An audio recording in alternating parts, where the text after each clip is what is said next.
mer utav Bernt Månsson, the Scandinavian Kiss-fan som det hette. Det här är ju inte sant och du vet om det. Ja, fan, du har ju berättat det här. Välkommen till den lättsamma podden Let Me Know om den amerikanska rockgruppen Kiss med Marco och Bernt. Nu kör vi!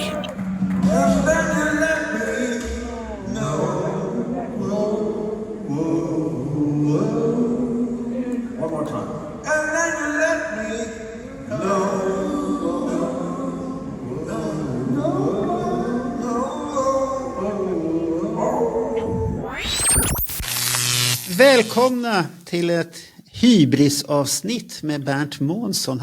Han har ju varit ute på stora världen och varit och vimlat med de här stora gubbarna och hamnat på Kiss Online. Och han ringer till mig och säger att nu jävlar, vi måste göra någonting. Jag har fått hybris. Det vibrerar i byxorna, det vibrerar i skorna, det är överallt. Jag kan inte sova, jag måste ut med det här. Man vill ju alltid äga sin egen historia. Och speciellt en historia som man bottnar ganska bra i.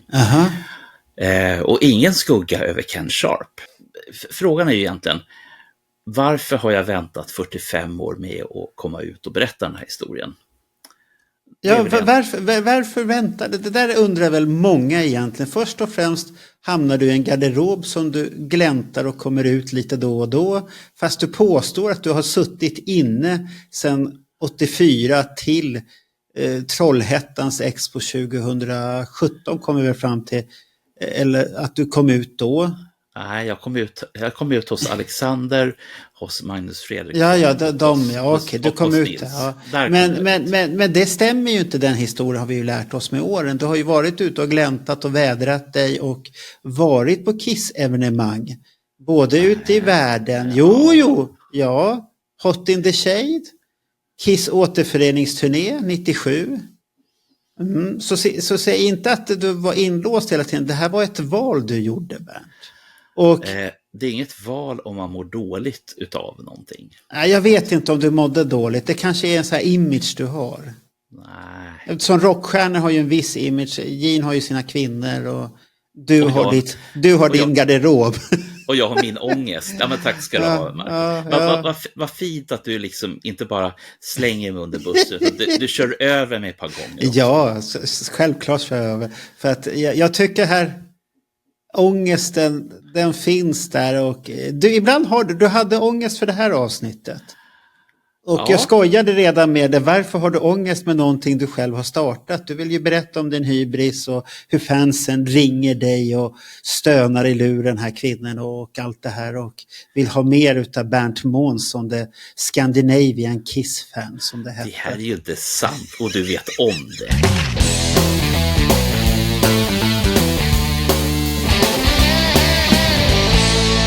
Eh, 1980 så var jag general för Kiss svenska fanclub.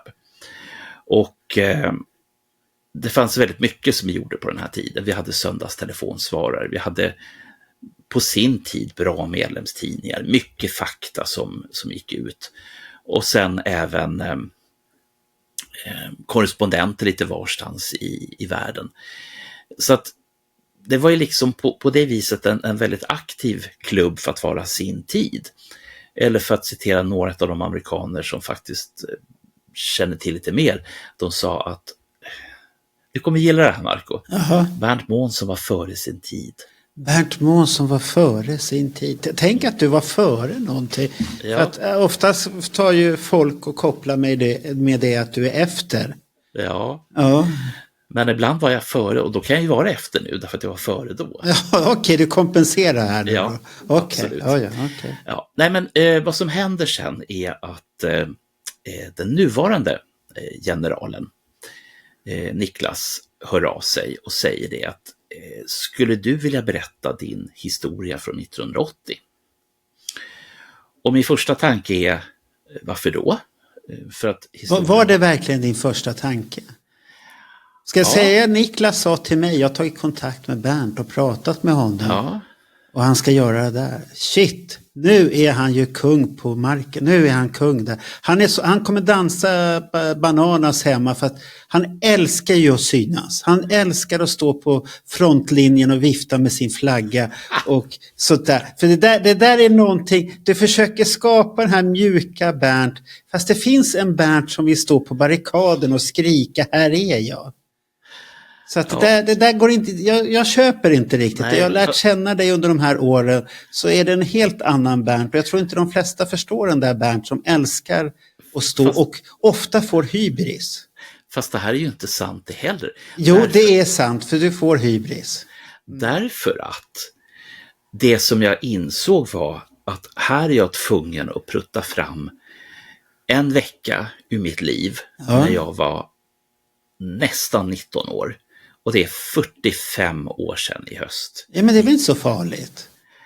Alltså jag kommer inte ihåg vad jag ätit till lunch igår. Hur ska jag komma ihåg? Det där vet vi att du kommer ihåg väldigt mycket. Kommer ihåg 76-podden vi gjorde med det. Fan vad mycket du kommer ihåg. Ja, det har jag faktiskt ingen minne av. Nej. Ni får väl titta på den helt enkelt. Ja, du kommer ihåg mycket. Ja. Till saken i alla fall. Och sen så vart jag ju lite glad. Lite? Okay. Ja, men först så var det här bara, shit, jag vet hur mycket jobb det är med att skriva ner under en vecka. Vad har du gjort för någonting? Och jag vet ju också att en gång i tiden när Anders Tegnell skrev sin bok Accessible Areas, så ringde han upp mig och då hade han väl, du sa han inte det, men jag gissar att han hade ungefär samma känsla som jag hade nu, nämligen vad fan kommer man ihåg egentligen? Och det är ändå, vad är det, 10 år sedan han skrev den boken. Men då finns det någonting som är fantastiskt fint. Man har ju varit med om någonting som andra har varit med om, och framförallt så har jag gjort korta dagboksanteckningar då, och det var väl det som räddade mig.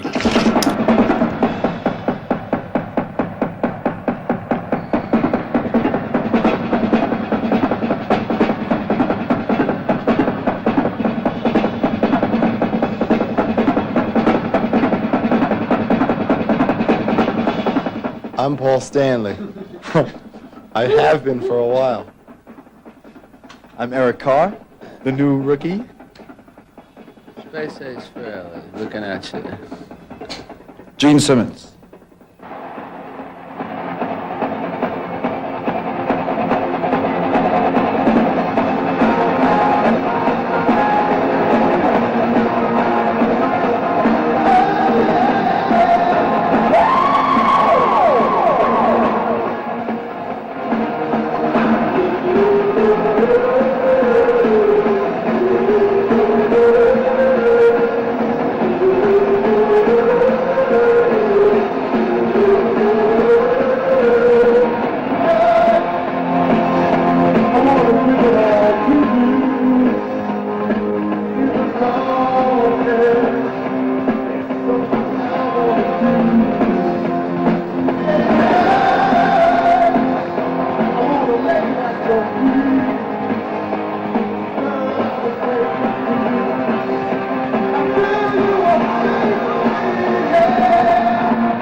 hur som helst i alla fall, det tar sin tid. Och jag tänker att nej, men det blir ingenting. Och så småningom så får jag rätt på att det ska vara en amerikansk person, de sa inte författare utan en amerikansk person som kommer att intervjua dig. De vågade inte säga vem det var riktigt. Nej, Då hade du fått ännu mer garderobsångest. Nej. Inte ångest, hybris möjligtvis. Ja, hybris också. Hybrisen är ju där hela tiden. Ja. Men i alla fall, det som händer är ju att så småningom så kläcker de ur sig vem det är. Ja. Och nu, kära tittare och lyssnare, håll i er nu. Om inte ni får hybris av det här också så vet jag inte vad. När det visar sig att författaren är ingen mindre än Ken Sharp. För mig en fantastisk Kiss-boksmakare och en person som har skrivit, har jag fått rätt på, närmare 20 böcker om olika saker.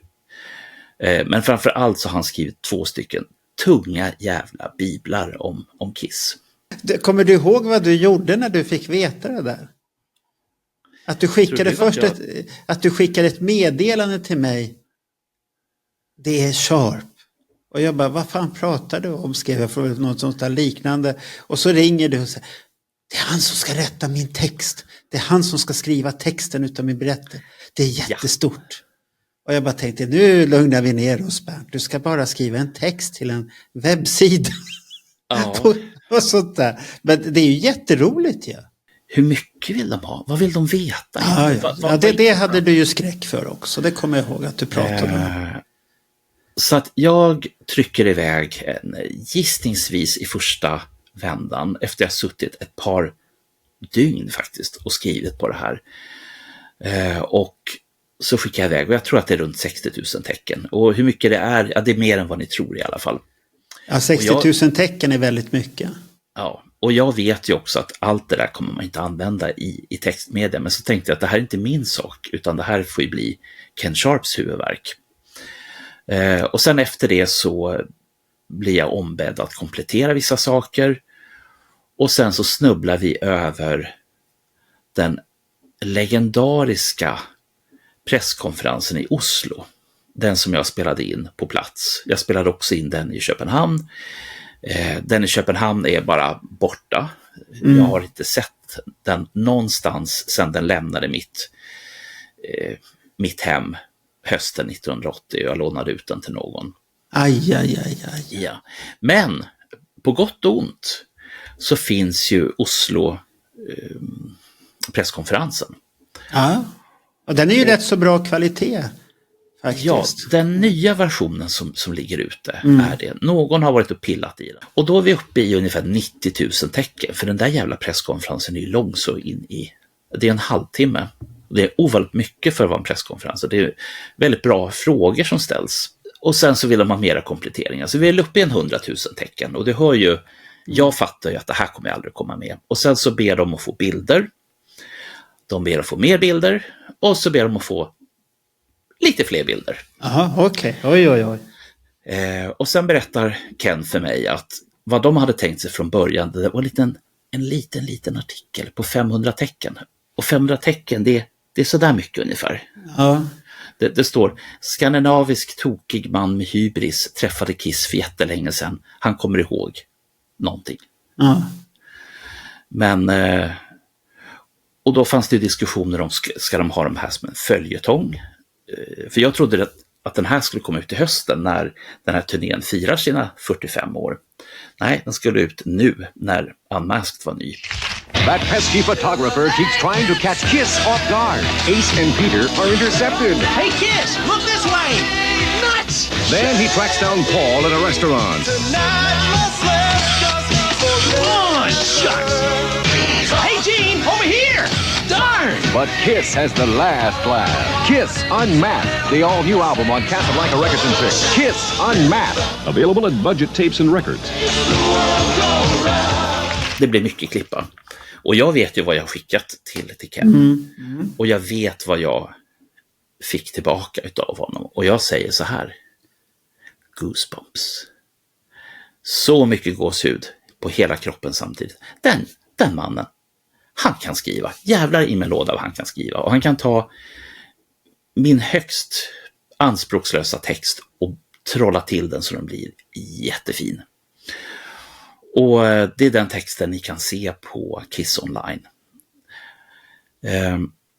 Så att där har vi väl egentligen själva grunden till det hela. Han är ju duktig på att skriva och det har han ju alltid varit. De här böckerna han gjorde om Kiss där, väldigt bra skrivet alltihop, att det finns en spänning samtidigt som det finns fakta och lite grejer och sånt här. Så att jag tycker den är väldigt bra. Väldigt bra bok att läsa. Men i alla fall, sen har det inte hänt så där jättemycket. Det har inte skrivit så mycket om den här Skandinavien-turnén. Och det kan Nej, för det är väl inte så konstigt. Den är ju Skandinavien. Ja. och Kiss ett amerikanskt rockband. och sen är det ändå så att du måste ha uppnått en viss ålder då. För att kunna ha gjort roliga saker. Och med tanke på att många av de som är Kiss-fans idag kom inte in där. De kom in 84. Ja. Med Animalize. Och det har vi pratat om så många gånger. Så att jag tillhör ju ändå den här första generationen med Kiss-fans. Kanske inte de där allra tidigaste i USA som upptäckte dem. Ja, men de kan du tillhör ju de här tidiga i Sverige. Som jag själv också är med bland tidiga, som har varit med sedan 75. Då är du ju bland de första, för att det är ju då Kiss är och blir någonting i Sverige. Så att du kan ju inte förvänta dig att, det har ju gått stories att vissa påstår att de visste vad Kiss var 74 i USA och bor i Sverige.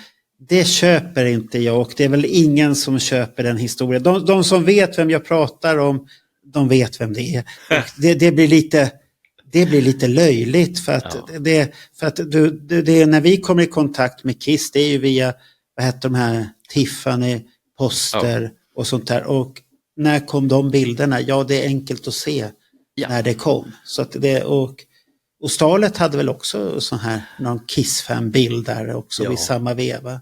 Den hade jag, kommer ihåg. Det är väl det enda numret utav Starlet jag har haft i sådana fall.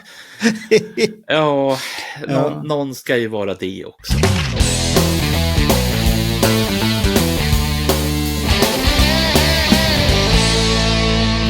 Ni som har läst artikeln på Kiss Online, jag menar, ni har ju läst den, så att det är ingen mening med att vi sitter och drar upp vad som står där, utan det är väl snarare vad som inte finns med.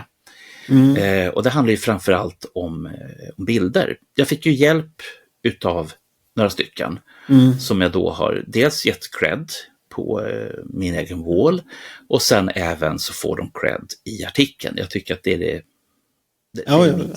Du frågade mig och då hänvisade jag dig till Johan Falke, som det är han som ändå har fixat bilderna, så att jag kan inte bara ge ut bilder, för jag vet inte vilka som var fanbilder och vilka kontrakt han hade på bilderna överhuvudtaget, för att de bilder jag har tillhör ju boken Kiss i Sverige och då är de bundna till den.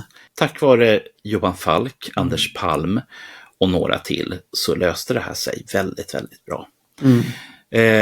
Sen att inte allting användes, det är ju en tråkig historia, men återigen, jag äger inte artikeln, utan artikeln är mina äventyr spökskrivna utav vår vän Ken Sharp. Så att det är väl egentligen, det är väl så som det brukar vara med alla personer som får hybris och blir kända. De har en spökskrivare. Jaså, de har spökskrivare. Oj. Och min spökskrivare, det är Ken Sharp, the best. För ska du ha en spökskrivare så ska du ju vara en bra spökskrivare.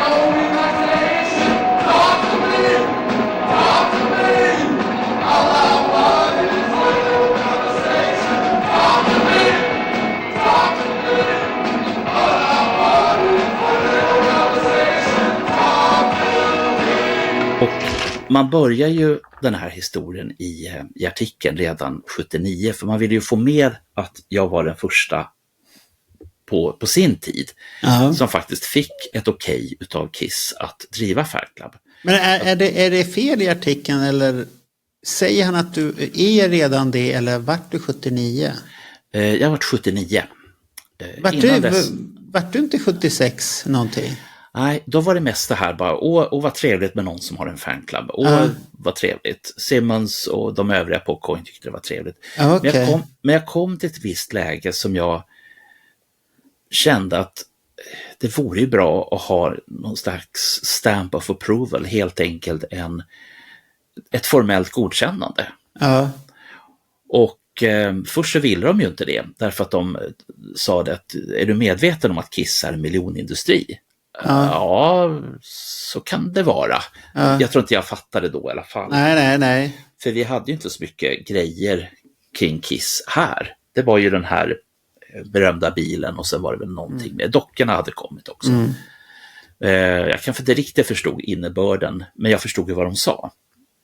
Så jag sa det är inte det jag är intresserad av. Jag är bara intresserad av att jag får ert godkännande och driva den här fanklubben. Ja, men självklart. Och då blir jag ju sådär jobbig. Som bara du tycker att jag är nu för tiden. Jag sa, kan jag få det på papper? Ja, det kan jag. Ja, du ska alltid ha sådär och det. Ja, fast det är väl inget konstigt egentligen att du begär det på papper. Det är väl för din egen skull egentligen att det är så att det var väl inte så konstigt. Precis. Men det bildades ju 76, för du tog ju kontakt med dem då. Ja. Det är bara att det blev officiellt godkänt 79. Okej. Innan dess så var det ju mer att ja, men det är väl trevligt att du håller på. Men gud vad fint och vad bra du gör. För mig var ju den här punkten viktig, för då visste jag liksom att de visste om mig och jag visste om dem. Det var egentligen det som jag skulle säga att det här handlade om. Och sen vet jag ju i efterhand att när Gene Simmons skrev sin bok om Kiss Fancies, jag visste inte ens att jag var med där, för att man skulle skicka in sina tidningar och så skulle man ge något godkännande, och så tänkte jag nej, det tänker jag inte. Och sen kommer jag ihåg när jag träffade Niklas Olsson för ett antal år sedan. Då kom han med den här tjocka jäkla boken, och så bläddrade han fram den på en sida, och så sa han, har du sett det här? Och jag, nej. Och då säger Marco direkt, fick du hybris då? Ja, då fick du hybris. Ja, men det fick du. Ja, du blir ju direkt sådär. Du blir direkt någonting annat. Sen visade det sig att nu ställer jag en ledande fråga. Vet du vem det är som har skrivit den egentligen? Vilken då? Den här boken? Ja. Nej, det vet jag. Är det Ken Sharp också, eller? Han har beskrivit, och jag hoppas jag får säga det här. Så han berättade att han satt en sommar i Gene Simmons källare där alla de här tidningarna fanns, och plockade ut de fina och gjorde boken så pass fin som den är. Jag har inte tittat i hela boken, jag ska säga det. Så hans namn kanske finns med, men på framsidan står det att det är Gene Simmons som har gjort det. Det är en fin bok faktiskt. Det är mycket roligt, och Destroyer får ju väldigt mycket grejer där, för att det är ju en av de tidningar som sticker ut tillsammans med några till. För sen är det väldigt mycket den här kopieringsapparatstilen på vissa och sånt där. Men det man ska tänka på där är att de ser ju inte ut som tidningar. Ja, men det är ju en liten fanzine. Och fanzine ska ju ibland vara, har man varit i punkkretsar och sånt där, så har man sett deras fanzine, och då kan ju många tycka sig, ja men de ser lite konstigt. Ja, men det passar ju temat väldigt bra, att det är lite rebelliskt och ser lite hopklippt ut sånt där. Så att det finns för- och nackdelar, och allting har ju sin början. Och jag tror att både Destroyer och även de fanclubstidningar som jag gjorde har en grej att de var aktuella i den tid som de gjordes.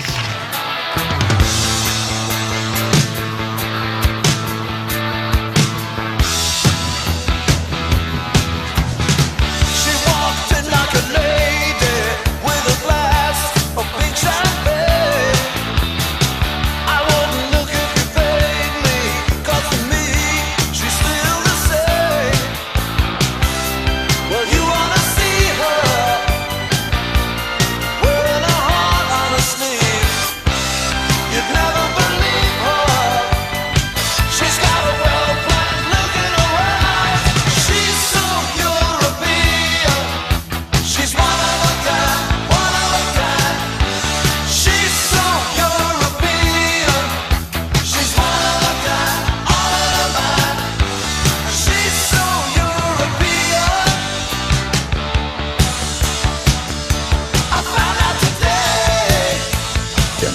de vill också ha med liksom, hur kändes det när Unmasked-plattan kom. Och de flesta andra plattorna fram till Unmasked, de kan jag redogöra in i minsta detalj på. Vi har ju till och med gjort en liten podd då jag återigen får hybris och så går vi in i en salladsbutik som för väldigt, väldigt, väldigt länge sedan var Wolfie's Impossible Record Shop på Vasagatan i Stockholm. Men jag vet ju att jag, precis som alla andra på den här tiden, fick ju hybris då. Det var ju inplastade skivor från USA. Och så försiktigt så liksom sprättar upp dem på kanten för att se vad kan det finnas i. Och då är det fortfarande att Kiss har sin egen etikett. Du har den här jättestora posten och sen självklart ett sån här skicka in och gå med i amerikanska Kiss Army. Så att där har du ju hela den biten. Och då hade man ju bytt skivbolag också till Polygram, så att då kunde man inte göra lika mycket bus som när för EMIs sista platta var ju Dynasty, whatever. Och där hade jag ju lyckats tjata till med att få med fanclubsadressen på, jag tror det var inneromslaget till och med, för att det var enklast för dem. Om vi går tillbaka till artikeln och så tittar vi lite längre ner under Elizabeths namn, eller Elisabeth, då finns det en liten reklamgrunka för konserten i Eriksdalshallen. Och den här affischen, den här annonsen, den kom precis innan de skulle släppa biljetterna. Det står så här med härliga förkortningar: biljetter från imorgon hos Sara Söderlund, beställningar från landsorten och så vidare. Och de här annonserna har vi ju sett hur mycket som helst utav. Men det var inte förrän just den här urklippet hamnade i Kiss FAQ-forumet. Men man hängde inte upp sig på det vanliga, att det var fel personer eller vad det nu är. Om man tittar på den här så ser man att bakom Peter Criss mask så är det Gene Simmons. Och man kan ju undra, som han gör på Kiss FAQ-forumet, vad är det för tanke med det här? Är det Gene Simmons som står bakom Peter Criss? Om man tar av Peter Criss mask, är det Gene Simmons då? Ja, frågan är väl vad hände? Ja. Eller är det bara en illusion som blir att man har gjort bilden mindre och så blir det något konstigt? Ja, det är fullt med. Jag tyckte det var intressant. Jag har inte ens tänkt på det. Jag har sett de här annonserna i 45 år. Men det ska vara en amerikan som aldrig har sett den förut som faktiskt ser den här grejen. Så kan det ju vara. Det är inte lätt det där alltid med sådana här saker. Den är ju klippt på något konstigt sätt där. Ja. För man har ju klippt delar utav annonsen och det är ju, det där är något konstigt. Ja. Man kanske ville få in där Kiss lite mer eller att man har kastat bort Peter Criss, eller jag vet inte. Ja, man kan ju fundera jättemycket på det här. Men det som, och det finns en uppsjö med de här. Sen vill de även ha affischerna, konsertaffischerna från alla ställen. Och det var ju en liten spännande historia. Att hitta konsertaffischer från Stockholm och Göteborg, det var inte speciellt svårt. Och vad jag förstår så spred Emma Telstar affischer väldigt, väldigt duktigt. Man ville ju att det skulle synas överallt. Men om man tittar i Köpenhamn och om man tittar i Drammen, det är lögn i helvete att hitta någon konsertaffisch därifrån. Ja, men danskarna har ju alltid varit lite speciella när det gäller Kiss. De har ju sin egen historia där. Jo, och norrmännen var inte ett dugg bättre. Och där så var jag tvungen att fråga runt. Och så visade det sig att de hade haft ett par affischer bara. Om inte nu någon hävdar motsatsen, för då får ni skriva det i kommentarerna till det här. Alltså där frågade du inte Nils då? Han borde väl veta det där rätt så bra. Ja, Nils sa det att det här är före min tid. Ja. Och sen så har jag pratat med Anders Palm som skrev en fantastisk bok som heter Drammenshallen. Det är en sån här coffee table bok som man kan slå Marco med när man tycker att han... Jaha, varför ska du slå mig för det? Ja, det är mycket hybris här. Det är bättre att du tittar på boken istället för att börja slåss här. Vad är det här för konstiga tendenser? I alla fall, så att det... I alla fall, det är en väldigt bra bok i alla fall som handlar om konserterna i Drammenshallen under ett antal år. Han är ju stor Kiss-fan. Jag har intervjuat honom i den här lilla podden. Hade han affischen då? Nej, men han berättade hur de gjorde. De tog helt enkelt Emma Telsdals affischer och längst ner där det då står Stockholm. Ja, de fuskade. Där satte de in sin egen och sen över så klistrade de upp så här Leo Eide Presents. Jaha, okej. Ja, man gjorde en egen montage då, okej. Ja. Nej, så att, men då gjorde de sitt eget montage då är det väldigt svårt att hitta affischer, så att de som har affischer från Norge har ju någon pensionsförsäkring där med andra ord. Ja, det skulle man kunna säga. Sen finns det de som hävdar att konsertaffischen var den tyska dynastiaffischen. Aha. Men det var det inte. Nej, okej, det var det inte. Nej. Är det så här historier som går runt som vanligt? Ja. Okay. Ja. Mm. Och så att den där grejen tycker jag är lite intressant. Tyvärr finns ju inte någon konsertaffisch med. Nej. Och det är lite tråkigt för att, som sagt, för jag slet hårt. Ja, för de är lite roliga, för det är väl... Var det ett trefärgstryck på de där affischerna? Rött, gult och svart. Jag tror och sen, det var så. Och sen är vitt pappret själv. Ja. Så blir det 4 färger tack vare det då. Och den är lite häftig på det sättet. Att man har tagit ut helt andra färger, så här lite annorlunda färger. Ja. Att man inte tryckte den i färg överhuvudtaget. Nej, och det handlar ju, och det känner jag ju till från min egen fanklubbstid på den här tiden. För vi testade ju ibland att ha en färg till. Och ibland så tänkte jag, men om vi har en annan färg på pappret. Vi experimenterade väldigt mycket, men vi kom fram till att det får vara så. Men man har ändå tryckt 3 färger. Det var det jag du har ändå tryckt svart, röd och gul. Varför inte grön och eller blå då, och få 4-färg på det? Ja. Då hade det bara en färg mindre, så hade du kunnat göra 4-färgaffischer. Så att det är lite konstigt egentligen om man tänker efter. Ja, nej, men jag förstår. Ja, men så här långt så är väl allting helt okej. Historien den stämmer ju till stora delar. Och som sagt, vi klarar ju av det här med... Vi kommer ju till dagen innan konserten. Och där finns det en grej som jag önskar verkligen att inte SVT på den här tiden hade tänkt, nu har vi sänt programmet. Och förresten så Talk to me-grejen som de gjorde playback, nej, den behöver vi inte. Nej.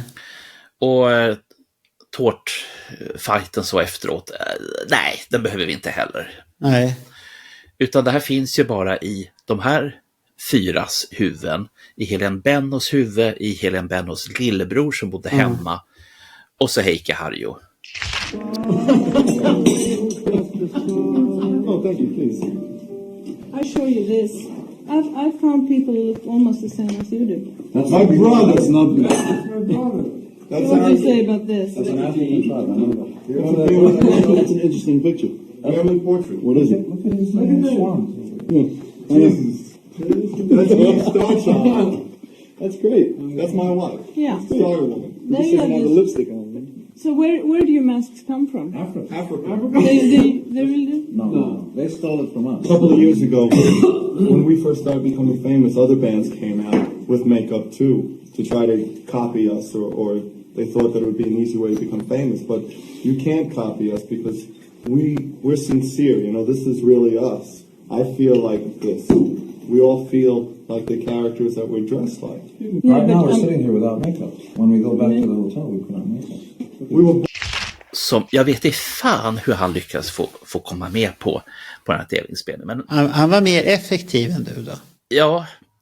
För att, och det var ju samma sak som när Anders och jag var tvungna att slita med fanclubsgrejer, så hade Heikki Harjo, enligt boken, vi får höra med Heikki sen, han hade ringt upp till, det står i boken att det var Tema Telstar. Jag tror jag att det är skivbolag, men det är skitsamma.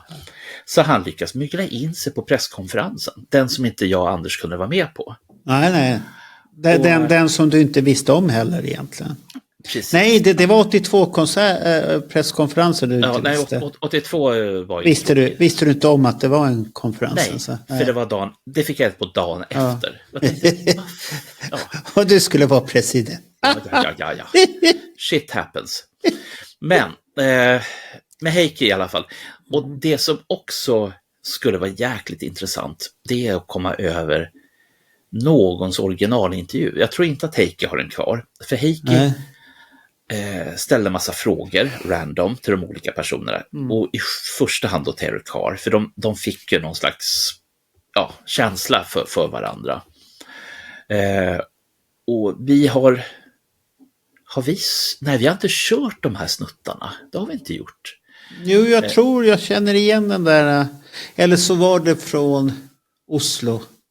Nej, jag tror att det är Oslo, för jag tror inte Café... Det var väl Café Opera de var på. Ja.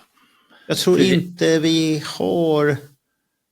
Jag vågar inte svara på det där riktigt. Hur det var det där med det. Men den grejen är ju också att det finaste som man får höra är ju den här snutten när Heikki då, om jag kommer ihåg rätt här nu, så skulle han in i finska lumpen.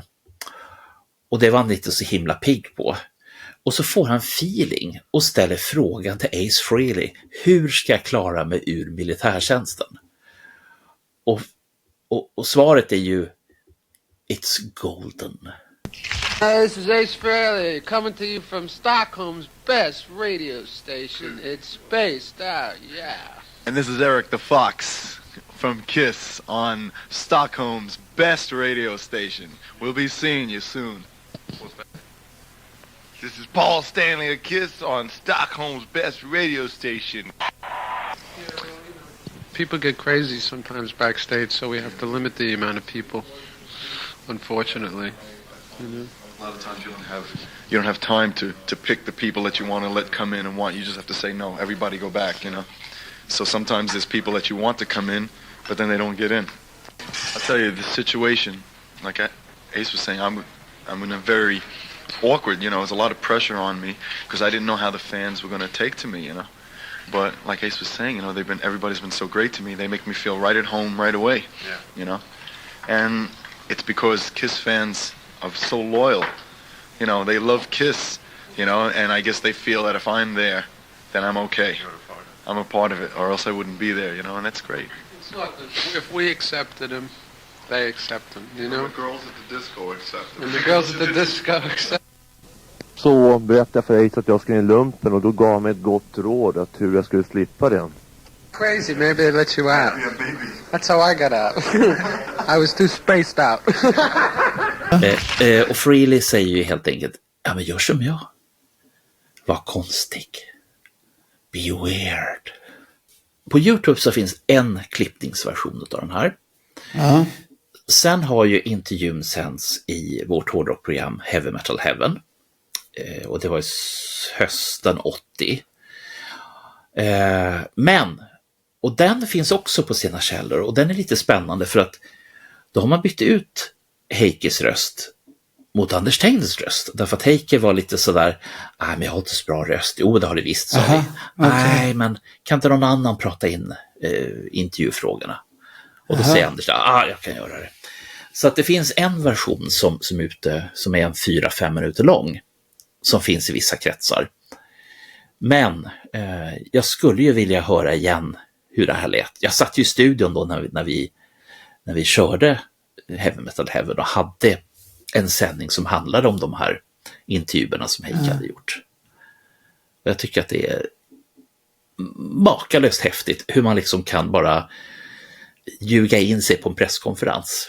Och jag säger inte att det var fel, därför att Heikki var ju liksom en del i vårat gäng. Och Heikki fick ju till och med vara min stand-in, men vi kommer till det. Så att där så skulle jag ju väldigt gärna vilja om det fanns någon som har sportat ett referensband från den här kakfesten. För Kiss hade ju flera lediga dagar här i Stockholm, eller hur lediga, de jobbade ju, men och det finns det en grej som jag faktiskt inte har fått med någonstans, och jag vet inte för Anders har fått med den någonstans, och det var att vi blev erbjudna att följa med på bio, och så sa vi Jaha. Vad fan. Du som är biofantast säger vad är det här?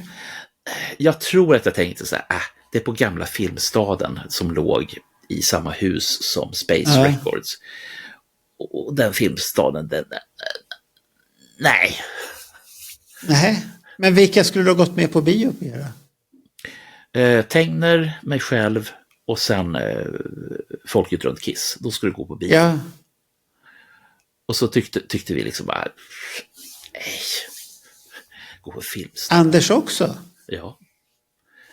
Okej. Okay. Men då var det ju istället att vi fångade upp dem efteråt på Atlantic när de var där och härjade. Men allt det här står ju med i artikeln. Var det Atlantic, var det den här klubben när man skulle knacka på sig en hemliga koden? Jajamän. Jaha, okej, det var den klubben. Ja, och den har vi. Med Klabbe var det, va? Mycket där också. Ja, jag kommer inte ihåg om Klabbe var där eller om man var på Alexandra. För vi gick ju till Alexandra också, för vi trodde att de skulle dit efteråt. Och så träffade vi en del människor där. Lite groupies också. Jaha. Hur vet du att det var groupies då? Någon sa det till mig. Någon sa det till dig och då dömde du de här alla direkt och tänkte att det är groupies. Fy Bernt, de kanske bara var vackra kvinnor som var där bredvid och flamberade och hade sig och sånt här. Jag kan inte säga allting jag vet. Nej, du ska inte säga så mycket dumheter. When I see a girl, you turn my head, you make me dizzy. I get a good vibration. When I look into your big blue eyes, I start to quiver and shake. I get a strange sensation. When you walk by me, you strut around, you make me crazy. I get no relaxation. Talk to me, talk to me. All I want is a little conversation. Talk to me, talk to me. All I want is a little conversation. Talk to me. People tell me that you run around and that you're no good. You got a bad reputation. I don't care what other people say, you know they talk too much. It's a fascination. All I wanna do is talk to you and maybe go out and form some kind of relation. So talk to me, talk to me. All I want is a little conversation. Talk to me, talk to me. All I want is a little conversation. Talk to me, talk to me, talk to me, talk to me. Why don't you talk to me? Så kommer vi till dagen efter när det är konsert. Och allt det här med att kunna samla ihop alla de här Kiss-fantasterna. De var ju 7 stycken i Stockholm. Och men fortfarande det som jag fortfarande kommer ihåg, så var ju det här resonemanget ifrån de här föräldrarna när de kom dit och lämpade sina 13- och 14-åringar. För de visste nog hur det gick till på en Kiss-konsert. Och jag vet inte riktigt vad de visste. Hade de de har väl läst tidningen. Det får ju tänka på att det stod ju om Kiss och det var ju samtidigt. Hade inte Bob Marley varit också på Gröna Lund och det var skriverier om det, att det var rökelse över hela Stockholm och sen hade du ju Sweet med dessa avföringsprover och grejer och sånt här, så att det var mycket konstigheter, och rocken har väl alltid haft det här runt omkring sig som en dimma som vägrar att gå bort, och det kan ju bero på att artisten själv inte vill att det ska gå bort heller, för att det är lite spänning över det hela, att det finns lite så här bad boy feeling över det hela. Ja, vi kommer ju till det när vi kommer till Göteborg. Men och samma sak där, för att det finns ju ett fåtal bilder ifrån den här när de fick träffa sina idoler. Jag vet bara om 2 som Peder Andersson har gjort. Och en av dem fick vi tillåtelse att använda. Och så är den inte med i artikeln. Det tycker jag är lite tråkigt. För att det var ju jättekonstigt att man inte tog med en sån bild, för det är ju ändå en väldigt tidig meet and greet som är ordnad för det här sättet utan att det har kostat. Och jag har inte sett riktigt om de hade såna här större meet and greets någon annanstans i Europa. I USA kanske de har haft någon som har ordnat någonting, men jag har aldrig sett riktigt bilder på det sättet. Alltså det enda som det visste inte jag om då. Jag tänkte nog inte ens på det. Och det var konserterna 76. Då hade Hans Hartvig haft någon sån här liten tävling. Fast det var ju en grupp då, en Kiss tribute-grupp. Ja, det var en färdig grupp som fick träffa, just det. Och, men, så att det här var lite sorgligt eftersom bilden är bra och den beskrivs ju i texten också, så att jag förstår inte varför man det kan ju vara att det är en webbkille som har gjort det där som inte har någon connection med Kiss överhuvudtaget att göra och tycker det är väl rätt så ointressant, fast den är ju intressant eftersom det är väldigt mycket klängande på vissa och sånt här, så att det tycker jag är lite roligt. Däremot så följde den andra bilden, konsertbilden ifrån Stockholm som Peder hade tagit. Han har ju tagit mycket bilder från den konserten faktiskt. Ja. Jo, men i Kiss i Sverige-boken finns det är väl en 4-5 sidor med hans bilder. Ja, det finns mycket bilder där och det är väldigt intressant att se. Det enda som är lite unikt med honom, det är att han kör med blixt. Och, den gasar ju på något otroligt och blåser ut bilderna. Så att man får ju inte riktigt alltid känslan av hur ljuseffekter och sånt är på scenshowen och sånt där. För att blixten slår ut det mesta. Ja. Och då får man ju jobba då kan man inte jobba med det, men man har ju fått göra det nu i efterhand. Ja, fast de har varit väldigt svåra. Jag fick ju jobba med de här bilderna och det går inte att justera så jävla mycket som blixten har slagit ut det mesta. Det är att man får försöka dämpa det här högdagergrejen då, att högdagarna, de ljusa partierna inte är utfrätta och inte har någon information, för det är ju det som blir när blixten bara pang kommer så här, och det i övrigt är väldigt mörkt och där blixten fastnar så blir det ljust. Jag fattar. Jo, det var en grej jag tänkte på förresten. Jag tog upp och tittade på affischen här igen som du pratade om, konsertaffischen. Och den grejen som jag tror inte var så många som tänkte på det då. Det var ju problematiken med att Peter Criss var med på affischen. Men han var ju inte med överhuvudtaget. Så att jag fick ju där som en konkret fråga ifrån Ken Sharp när han skrev det här. Ja, men hur såg ni på det här med Eric? Och vi såg på det här ungefär som Eric såg på det här. Ja, grabbarna vill ha med mig, så att jag är väl okej då. Och det som han sålde in var ju hans, som vi pratade om förut, hans godhet. Och att alla tyckte om honom. Men där har du historien också, att det vart ju väldigt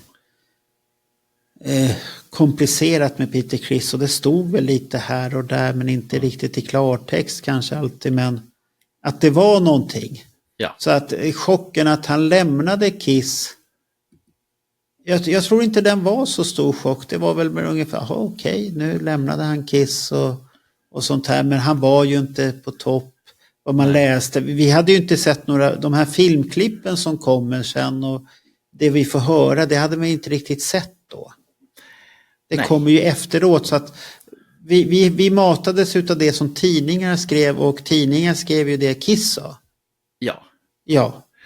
Att han var trött och sånt där. Och nu kommer den här energiknippet istället. Och... Ja.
Om vi går tillbaka till för vi har ju kommit nästan till Göteborg.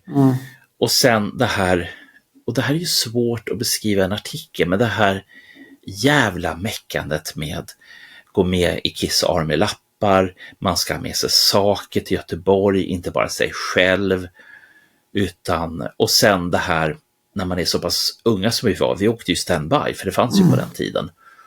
Och normalt sett när man åkte från Stockholm till Göteborg, det var ju aldrig ett problem. Det var ju bara att man hade tålamod. Det kostade 150 spänn på den tiden. Men den här dagen när vi kommer dit, jag, Anders och Heikki, och det är någon av Heikkis, eller något Anders eller det är Heikkis kompisar som också är med. Och vi inser ju det att vi kommer inte komma med allihopa. Därför att det är typ det kan finnas en tom plats per flight. Och de gick ju i och för sig igång i timmen. Så att det andra gänget förutom jag, de sa det, vi tar tåget istället. Och det här fanns ju inget tåg från Arlanda på den här tiden. Det var ju flygbussen ner till Stockholm. Då fick man ta bussen till centralstation. Ja. Men det går ju rätt så fort, det är 40 minuter. Och så var det inga snabbtåg heller på den tiden. Det var inga 3 timmars utan det tog ju 4-5 timmar för att komma dit. Men jag var ju kvar. Och till slut så insåg jag det att jag kommer fan inte med något plan. Så jag tog också tåget. Och då kom jag ju dit precis innan gänget ska träffa, eller innan Kiss ska träffa vinnarna i Göteborg. Och vi har inga mobiltelefoner så det är ingen som vet vart jag är någonstans. Nej. Alls. Nej, det var lite analogt på den tiden. Ja. Så att de fick ju helt enkelt göra sin grej. De träffade folk bakom Kiss, några från Polygram. Och sen bara liksom frågade, men vad fan är Bernt? Ja, ingen vet. Det är precis som nu, Marco. Var är Bernt? Ja, det är ingen som vet allt det. Ja. Och, men de gör ju det bästa. Så att Heikki är min stand-in och 3 stycken människor. Och i alla fall så fanns det finns ju en lite välkänd bild på de 3 Kiss-fansen och Heikki och Anders. Och den kommer inte heller med här. Nej, de gillade inte bilder där fans möter Kiss där då, med andra ord. Det var ju inte konstigt för att det handlar ju, hela den historien handlar ju mycket om det egentligen. Ja. För det har du ju pratat om när vi hade den här 80 med Mikael Almse och Roddan, och sen var det Johan Falk och Jonny Fredriksson, och så var det Johan Kihlberg, och det handlade ju mycket om de här möten, att det var ju det som var stora, det var det ni organiserade och det var ju det som tog mest tid att få ihop också. Och sen kan jag förstår, alltså det är inte att jag är missnöjd, det är inte det. Jag tycker att det som Ken Sharp har fått ihop är för jävla bra. Han har alltså komprimerat texten så att alltså du måste läsa den långsamt för den är så faktaintensiv. Men problemet är ju det att den är på webben. Och då måste den vara lite kortare och lite intensivare och sånt här. För att annars orkar inte folk läsa den. Det är det som, man tittar på bilderna och sen är det bra. Ja, precis. Det är en klassiker. Man tittar på bilderna. Eller så kanske de använder de här nya funktionerna som finns på AI. Sammanfatta den här artikeln till mig. Ja, nej, men det som också händer, och det här önskar man ju att man fotograferade på den här tiden. För vi är fortfarande, jag har sagt det här förr, jag säger det igen, det här var på den tiden som man tog typ en bild på sin födelsedag och 2 till jul. Ja, det är filmrullens tid. Ja. Det kostar att göra bilder. Ja, fy fan. Och nackdelen är att du vet inte hur det ser ut. Nej, när du tar bilder. Ja. Och det är väl därför Peder har ett antal bilder på er. Och så hoppas han att någon blir bra. Ja. Det var nog rätt så många bilder som var bra. Peder var väldigt duktig fotograf faktiskt. Får väl se om han törs komma. Eller är fotograf, jag vet inte. Han är inte aktiv, men är man fotograf så är man väl fotograf hela livet. Men han är inte aktiv fotograf på det sättet. Jag tror han har någon liten småbildskamera som han har med. Ja, det går ju inte att ta bort det från... Det finns ju där. Ja. Det går inte, det finns där. Nej, men det finns ju en grej som hände. Nej, men vänta, vi ska inte gå händelserna i förväg. Nej. Ungefär samtidigt som vi tittar på Kiss i Stockholm så börjar det hända saker, för det kommer folk från Storbritannien till Göteborg. Och det blir ju stora rubriker att Kiss-fans slår sönder tåg. Kiss-fans kastar sönder Skandinavium och allt vad det nu är för någonting. De som bor på västkusten, de känner igen de här artiklarna. Jag kommer inte ens ihåg det här då, utan det var ju några månader senare som jag hörde talas om att Kiss-fans hade haft sönder och vandaliserat. Jaha, du såg ingenting av det? Nej. Har det existerat ens en gång, eller är det bara en tidningsanka? Var det någonting? Eller om ingen har sett de här farliga vandalisterna, vad är sant och vad är inte sant? Ja, det finns bilder, det gör det.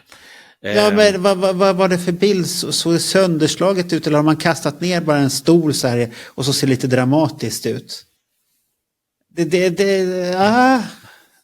Nyhetskanaler och tidningar går. Var det Expressen eller Aftonbladet? Ja, det var det. Typ. Bara då, det är farliga tidningar att lita på sådana saker. Men det visade sig att det var ju inte Kiss-fans, utan det var brittiska merchandise-försäljare. Ja, var det de här piratsäljarna som gjorde? Ja. Vad var de upprörda över då? Nej, men de hade ju supit på sig för den här tiden så åkte man ju båt ifrån. Ja. Och jag för mig att den här båtresan är 24 timmar och det är tråkigt också. Jaha, okej. Så de hade ju tankat på sig ganska så bra och blivit osams också.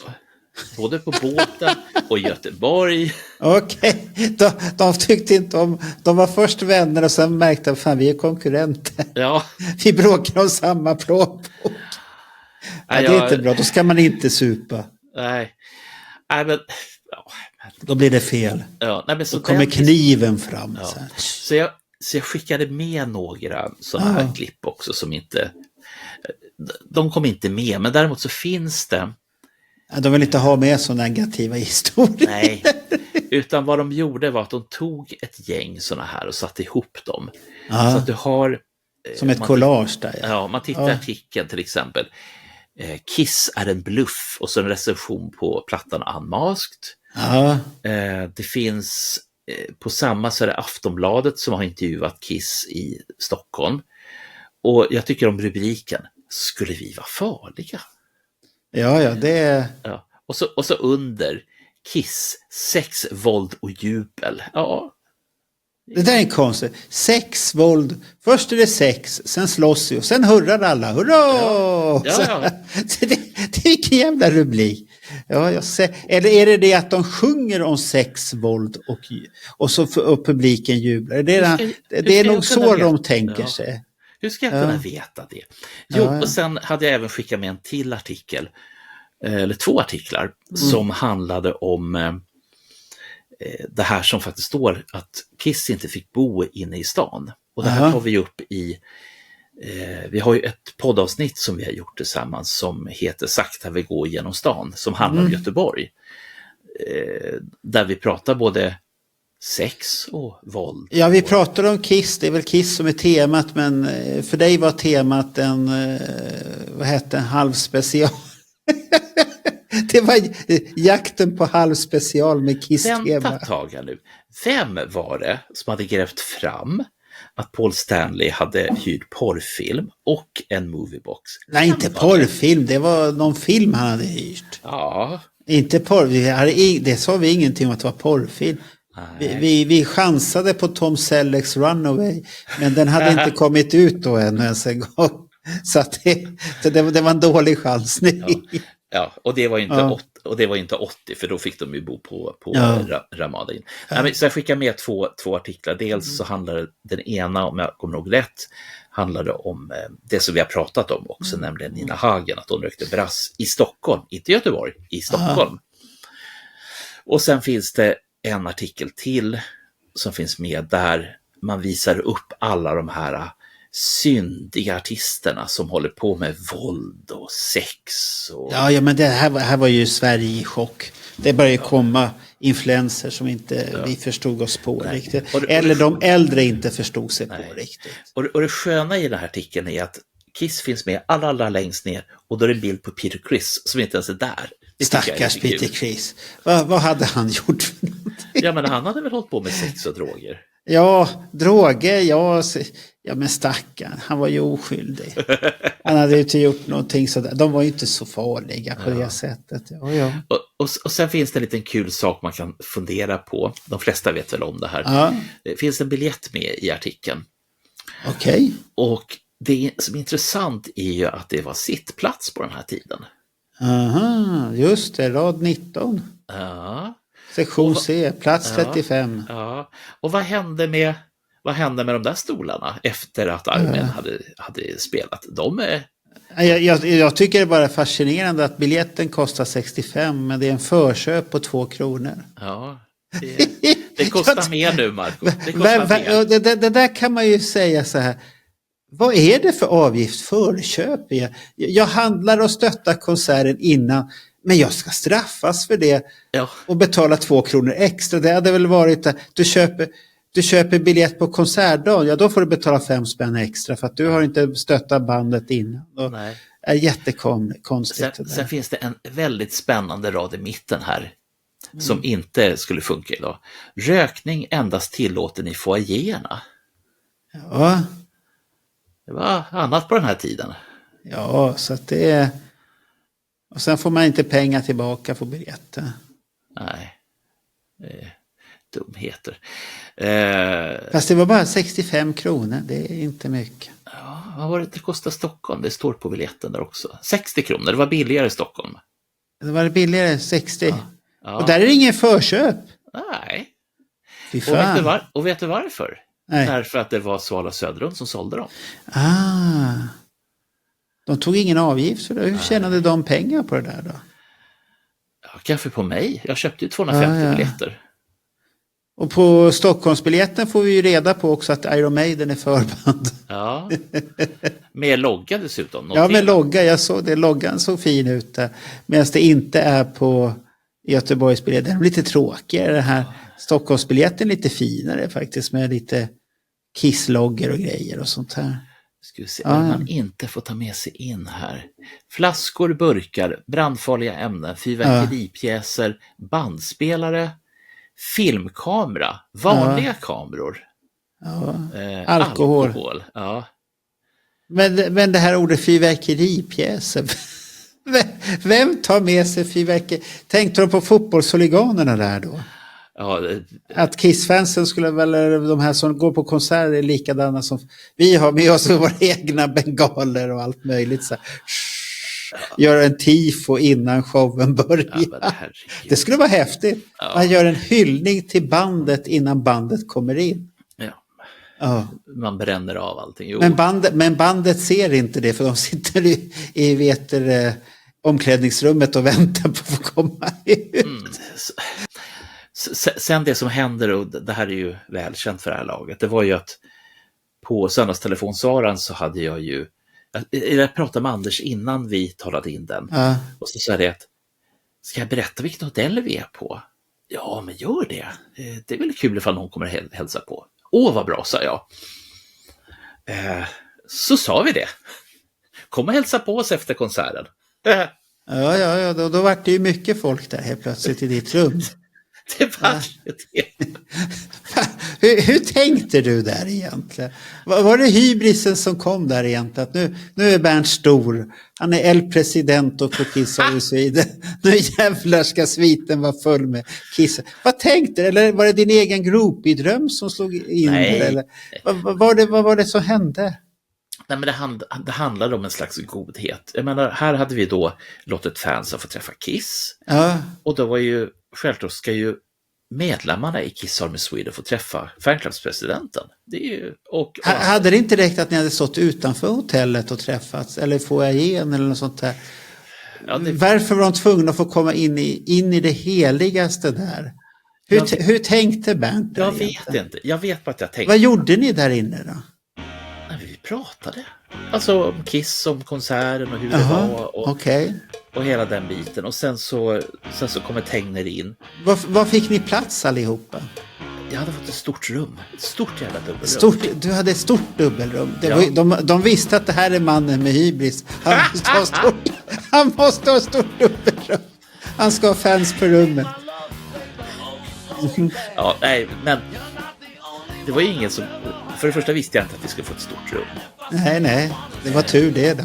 Ja, annars hade det varit... Nej, men jag är bara fascinerad utav tanken. Så jag bjuder in folk till mitt rum. Ja. Men vi ska umgås och minglas. Ja. Du har ju ingen bar eller dricka eller någonting där. Det blir lite konstig stämning där tycker jag. Men tänk då tanken liksom när Anders kommer in. För han säger det att jag har fått rätt på vart de är någonstans. Ja. De är på Ramada in. Var ligger det någonstans? Ja, det ligger utanför stan. Vi tar en taxi dit. Och då så kommer han och så ska han rycka upp dörren till mitt rum. Han blir ju lite häpen kan jag säga. När han... Ja, för att han blir ju så här, shit, nu har Bernt gått för långt här. Nu har han ju laddat lite för mycket här. Nu, vad är det här nu? Han har blivit calling Dr. Love och han blivit.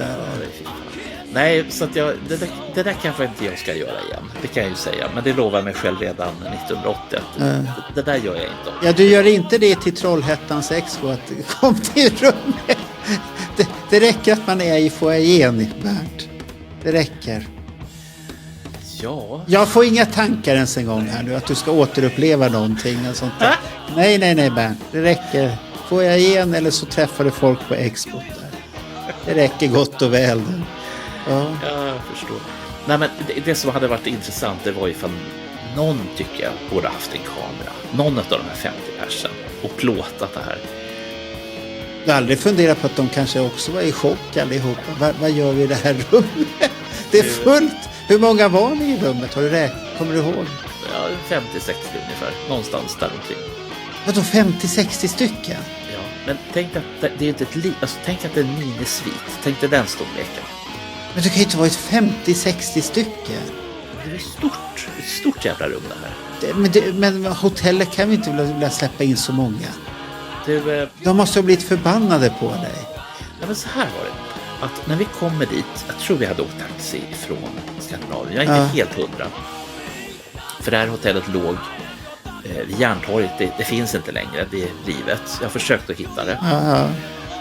Men det har inte gått så bra. Så du vill återuppleva minnet där, okej. I alla fall. Okay. Så kommer vi dit. Och vi ser att det är folk där. Det gör vi ju. Ja. Och jag tror att jag sa någonting till mig. Ja, men följ efter mig så kan vi träffas. Ja, du tog kommandot direkt där. Följ efter mig. Det var kallt och mörkt. Det är jag som är El President och följ med mig. Det sa jag inte. Jag ordnar allt. Men då kommer vi till receptionen och det är nattbord igen som är där. Så säger jag, hej, jag ska checka in, jag heter Bernt Månsson. Och så frågar han, men de där då? Ja, de är med mig. Och så checkar de är med in. mig? Ja. Okej, oj. Och sen så tog jag dem med upp till rummet. Det var ju inte svårt. Det var inte svårt alls. Och han sa ingenting. Han var bara chockad så här, shit. Här är det någon som ska... Oj. Ja, vi går inte in på detaljer, men det här är ju chockerande. De är med mig. Ja. Bernt Månsson calling Dr. Love. Och så svarar Bernt Månsson, här är jag. Kom och ta mig. Ja, fy fasko. Inte på att Anders Tegner vände vid dörren då, i sådana fall och vart chockad. Nej, men han körde ut dem också. Han sa att nej, du ska... Ja, såklart, han ville ju rädda dig. Du hade fått hybris där. Du och sånt här det går inte ihop det där. Du gör dåliga beslut vid hybristankar där. Ja, nu har de lämnat rummet och ni åkte vart då? Till Ramadan in eller? Ja, inte Ramadan in. Ramada in. Ramada in. Jaha, jag tänkte, vad fan var de på en moské eller vad var de någonstans? Nej, men det var också så här hyfsat. Vi skulle också haft tagit bilder och sånt där. Nu fick vi inte träffa grabbarna utan vi fick träffa Iron Maiden istället. och det var ju inte samma sak som man var Kiss-fan och fick Iron Maiden. Och nu kommer det säga att, vad fan, fick du träffa Ja, du Iron fick ju Maiden? träffa tidigt Iron Maiden och det var inte samma sak. Och Paul Di'Anno. Ja, och det är inte samma sak. Så det var ju inte mycket mer den här dagen, och sen så kom vi ju till dagen efter, nämligen allt det här som händer ute på Landvetter. Grejer som vi vår vildaste fantasi inte ens kunde hitta på att det skulle hända. Att vi helt enkelt hade, för det första så hade de andra tjatat på mig och sagt att vi ska åka flyg till Köpenhamn. Och jag sa, det tar 3 timmar max att åka tåg och så är det billigare. Nej, jag var nerröstad. Och då hamnar vi till slut med flygbuss ute på Landvetter. Och planet är försenat, som vanligt. Och då blir ju min tanke bara, vad fan ska vi göra nu då? I timmar. Och hinner knappt vara där en liten stund förrän vi känner igen vissa människor som också känner igen oss på något sätt. Och de timmarna tycker jag, de är de mest välinvesterade timmar som... Vilka var det du träffade då som kände igen er då? Det första som, vi känner ju igen pojkarna, vi har ju sett dem både med och utan smink. Och, men en som måste ha blivit gladast, som inte ens la märke till det var ju Heikki Harju. Därför att efter den här presskonferensen i Stockholm så hade ju Eric fattat tycke för Heikki. Och så kommer han och säger ungefär, tjena grabbar, var är Heikki någonstans? Precis som att att vi är ett slags kollektiv. Vi är alla tillsammans. Vad är Heikki? Och de får ju en ganska bra stund med varandra. Och jag och Anders, vi pratar ju framförallt med Gene. Eftersom Gene är den som, i alla fall då, var ju den som gav oss sin tid. Jo, men det har han ju alltid gjort. Han har alltid gett tid och pratar och så. Ja.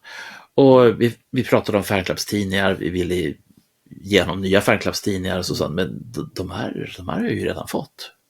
Och då blev vi jätteimponerade för att då har jag i ett par års tid suttit och skickat medlemstidningar till Aucoin. Och tänkt att det är väl någon som lägger dem i rundarkivet eller någonting sånt. Nej, Gene Simmons hade dem. Han snodde dem. Ja, han är ju en samlare, det vet jag ju själv. Kanske det vi ska göra. En specialsamlargrej om Gene Simmons. Han har ju haft Destroyer där i sina trådställ och Kiss i Sverige var väl i en utav hans de här skåpen han hade. Ja. Med glas och så ser man Kiss i Sverige-boken skymta förbi där. Så att jag har för mig att men han älskar ju det och det är mycket av hans samling har ju hamnat på Las Vegas där du kan komma in någonstans, om det är på golfen där du kan uppleva hans samling live som är otrolig med grejer och pryttlar och mycket sådana här saker som what if man tänkte, men sen har man skrotat det och sen är det mycket saker man har gjort också. Så att det är en häftig grej att titta. Och sen, för det som vi lärde oss i alla fall, det var att vi fick ju ingen direkt kontakt med Ace. Och det här var ett problem när vi skrev artikeln, för att Pophouse ville ju liksom få lite action på Ace, och jag sa att det var inte så mycket action på honom. Nej, det var en period med icke-action Ace. Ja. Så att vi har försökt att hitta bra grejer, och när vi kommer sen till presskonferensen i Oslo, där skiner karln upp. Det är precis som att antingen har han fått sin morgongrogg eller så har han inte fått den, och jag vet fortfarande inte vilken sort det var på den här tiden. Men vi tar Oslo när vi kommer dit. Så att hela den här biten, det handlar ju om att de hade precis som vi sett fram emot att ha en jävligt tråkig stund på flygplatsen. Men tack vare varandra så fick vi en jättetrevlig stund. Ja, det var trevligt. Ja. Och sen när vi väl kommer ombord, vi konstaterar att grabbarna sitter i, inte första klass utan business class. Ni fick inte vara där då?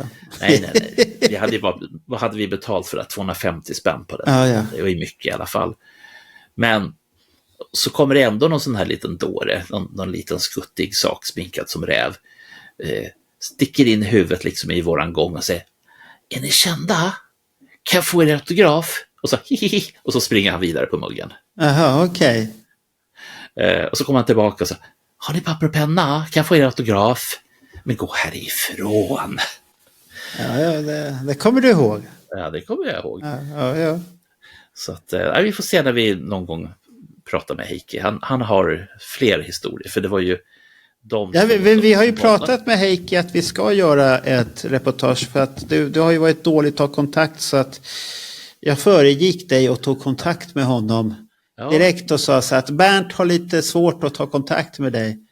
Så att nu tar jag kontakt istället för Bernt och säger att du ska vara med. Ja, självklart ska jag vara med, säger jag. Så att du har jag ordnat det. Ja. Men de här grejerna nu, om vi säger så här, vi är fortfarande kvar på det här med fotografier. Vi hade inga fotografier att visa upp, och det finns inga fotografier med i storyn heller. Men sen när vi liksom går vidare, så vi hamnar ju på men du tar ju en fin bild i Köpenhamn i alla fall. Ja.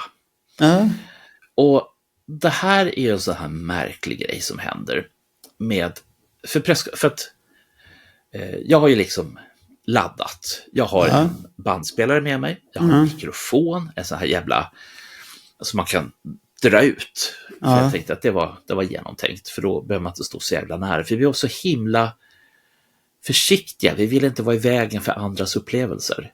Och det gällde både på presskonferenserna, när vi tog bilder med bandet och hela den biten. Och jag säger inte att det är fel, men en del undrar liksom, men varför tog ni inte mer plats? Nej. Ja, men ibland kanske man inte ska ta så mycket plats, för att du är ju där, och för du tar plats så kanske det blir ett störande element också. Ja. Och så får du inte vara med där. Men den här bilden du tog här nu som är väldigt snygg, den var rätt så häftig bild. Ja. Har den publicerats förut överhuvudtaget? Det finns en liknande bild i Pöjkarna, Alex och Karls tredje bok, tror jag att det är. Okej. Är det din bild också? Japp. Okej, det är din bild också. Och sen har jag varit generös till en tidning som heter Destroyer. Destroyer har fått också en bild, en opublicerad från den här. Sen får vi se om den kommer med, det vet jag. Ja, du är lite snål med bilder ibland så här. Så att, och grejen är att man tog inte mycket bilder på den här tiden. Jag har tagit kanske en handfull bilder. Jag menar, hade det varit idag, då hade jag ju bara tryckt på den här jävla avtryckarknappen. Men du hade redan då den här att du älskar närbilder. Oh ja, det syns väl. Ja, och den grejen har inte gått ifrån dig överhuvudtaget. Den sitter ju fortfarande kvar i den där närbildsfotografen, konstigt nog. Ja. Det ser du ju på bilden efter. Jag hade ju teleobjektiv på den där jäveln. Ja. Och grejen är att den är inte skarp, men den är läcker. Ja, läcker och läcker. Den är väl häftig på sitt sätt. Men han står ju där med tungan ut och ska slicka. Jag stör mig på att den inte är skarp. Jag stör mig på det. Ja, jag vet. Jag gjorde det också. Men det kan ju vara att det var väldigt mörkt, och du hade väl kanske inte tillräckligt hög ISO på filmen, eller så kameran som inte orkade med och prestera, eller för långsamt sluta. Allting på den här tiden var ju manuella inställningar. Jag hade en sån här gammal Praktika-kamera. Och jag menar, det var det enda man hade råd med. Jo. Men det är ju en rolig bild ändå på sitt sätt. Den är ju från den tiden, och Ace ska få tungan på halsen där. Vampyrbettet. Nej, men så att, och det tycker jag om att de hade med de bilderna. Men de tog inte med den professionella bilden som är tagen underifrån på bandet. För de sitter ju på ett pingisbord i en svettig pingissal. Och det luktar inte rosor i den salen, kan jag säga. Nej, jag vet inte om det är deras kläder eller om det är rummet, men det luktar inte rosor. Och den är ju liksom tagen ungefär vid samma tillfälle som, för om man tittar på de bilderna som finns ifrån presskonferensen så ser man att Eric ser extremt uttråkad ut för att frågorna som kommer är inte goda. Nej. Och så ser han Heikki. Och enligt Anders Tegnells version på det här så säger han, så gör Erik så här, ta bilder. Jag har ingen minne av att Heikki hade en kamera med sig överhuvudtaget, men om man har det, då måste vi ju få rätt på hur det är med den saken. Och sen så var det ju upp på scen, och då var vi utslängda, så fick vi gå in den vanliga vägen. Men det som jag också reagerar på, det är ju den här kulturchocken, för Anders och vi kommer in i Bröndbyhallen och så hör jag Anders säga, det luktar öl här. Du vet. Det luktar öl här, okej. Och då ska du tänka dig att Anders har fyllt 19. Ja. Och vi har tillsammans tagit våra första öl på Kina krog. För det var så man gjorde på den tiden. När man Oj. Så jag har druckit öl med Anders Tegner innan jag hade fyllt 18. Så att det är fy skäms på det, tror du inte det? Nej, jag tror inte det. Nej.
de har ju en ledig dag.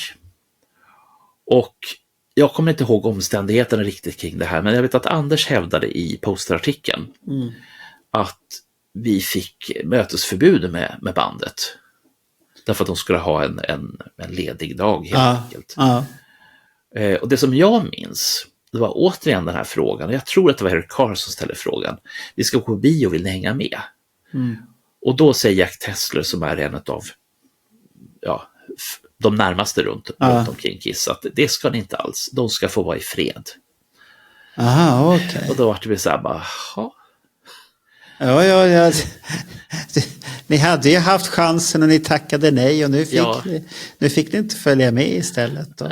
Vi fick ju Eric Carr, men det är det är konstigt att de säger nej, men det är kanske att de andra tyckte att de ville ha ledigt också. Jag har inte så att säga fått höra den andra. Men i alla fall så vi åker hem. Men det som händer nu är att nu börjar våra pengar att ta slut. Vi ska ändå tänka att vi är 18-19. Det här är våra pengar, eller våra ihoptjänade pengar. Jag kommer faktiskt inte ihåg vad jag jobbade med då. Jag vet att Anders han pluggade, och så gick han på, och så jobbade han extra på posten i Vällingby. Jo, han har pratat om det, att det var mycket posten har sett både dig, Jörgen Holmstedt och allihopa. Det var se till att ni hårdrockare hade något att leva på. Förutom knäckebröd. Ja, jag jobbar på posten i flera olika länder med olika saker. Men så att vi åker hem, och på vägen hem så börjar vi liksom fundera på, men hur fan ska vi ha råd med det här? Vi har ju liksom Oslo kvar och Drammen. Och biljetterna hade ju löst sig. Och åka tåg till Norge, det hade också löst sig. Men vad fan? Vart ska vi bo? Det var det. Så att vi tänkte väl som så att det får ordna sig när vi kommer dit. Och det som händer då, för det första så är ju Anders, han ser ju norska brudar. Söta norska brudar. Ta med fan över den. Från sekunden vi kliver av tåget i Oslo så hör jag hur han säger, gud vad de är söta. Åh vad vackra de är. Åh vad fina de är. Åh. Jag säger liksom, för fan skärp dig. Vi ska träffa Kiss. Ja, men kolla på dem bara. Kolla på dem allihopa. Det måste vara de snyggaste brudarna i hela världen. Ja, men han försökte ordna så att ni skulle ha någonstans att sova. Det var så det var, okej. Nej, men så att vi, och då blir det här som jag tror vi har pratat om några gånger, att vi kommer till Grand Hotel i Oslo. Presskonferensen är där. De får sina, och det är nu det blir så spännande, för att min källa har sagt att Kiss hade sålt 50 000 ex utav Unmasked i Norge, vilket är en uppseendeväckande stor summa. Och nu fick jag, precis innan vi gick in i den här poddinspelningen, så fick jag rätt på att nej, det är inte 50, det är 25. Det är 25 000, okay. Men det är fett mycket för att vara Norge på den här tiden. Ja, det är ju halva befolkningen jämfört med Sverige. Ja, så att det där får väl någon norrman som har jobbat på program komma och berätta hur det var. Man får skriva i kommentarerna till podden. Men 25 000 är ju mycket ändå. Ja, nej, så att de fick, dels fick de ju plattorna i samband med presskonferensen. Men sen var det väl någon på skivbolaget som tänkte till att här finns det ingen som kan ta bilder, därför att Kiss var osminkade på presskonferensen. Så att de får plattorna igen bakom scen i Drammen. Och hela den biten. Men det som också är jättespännande med presskonferensen i Oslo, det är ju att den finns bevarad. Kanske inte som jag hade tänkt, eftersom jag spelade in den på samma sätt som jag spelade in den i Köpenhamn. Och tanken var egentligen bara att vi skulle ha ett referensmaterial till en kommande fanclubstidning. Men det finns jättemycket spännande saker under de här 30 minuterna. Saker som är det här klassiska, att de återigen säger att det kommer bli en jättehård skiva. Och det roliga är att jag ville minnas att det bara var Ace som sa det här hela tiden. Nej, det säger väl allihopa nästan. Ja. Att det ska vara hårt och heavy. Och de pratar mycket om heavy metal. Att, jag har för mig Paul Stanley yttrar sig någonting att Led Zeppelin är ju föregångare på heavy metal, men de har väl aldrig varit heavy metal. Så det var väl ett inneord i sådana fall i USA, mycket det här heavy metal. Vad fan är heavy metal för någonting egentligen? Ja. Men det är det väl där att vi ska alltid kategorisera musik. Ja. Det är det och det är det och det är det och det är det. Så Absolut. att det är bra musik, kan man väl säga. Ja.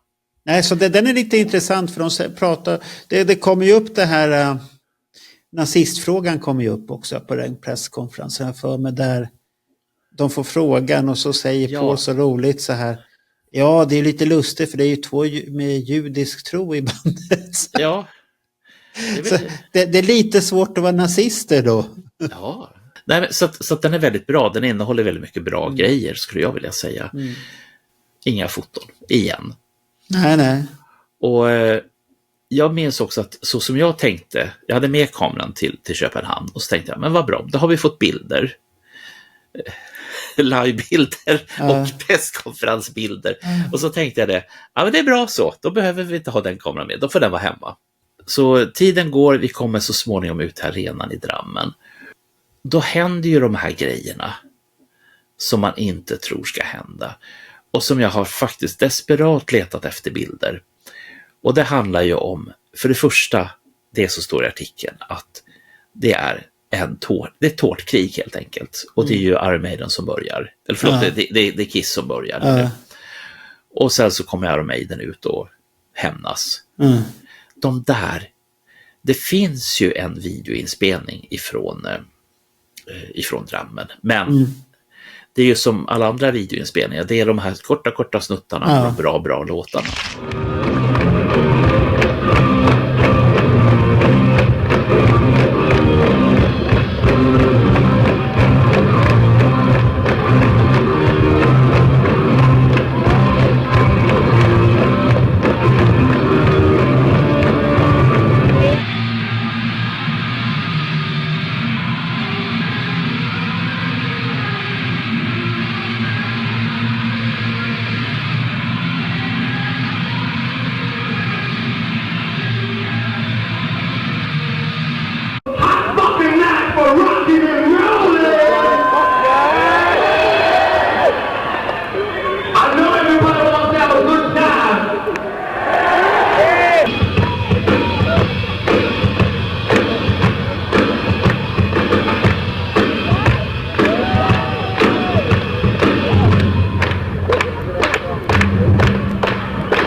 Jo, men det är från den tiden, det är väldigt svårt. Ja. Det var för dyrt alltihop och stora apparater och grejer och sånt här. Ja. Och sen står det också på den här lilla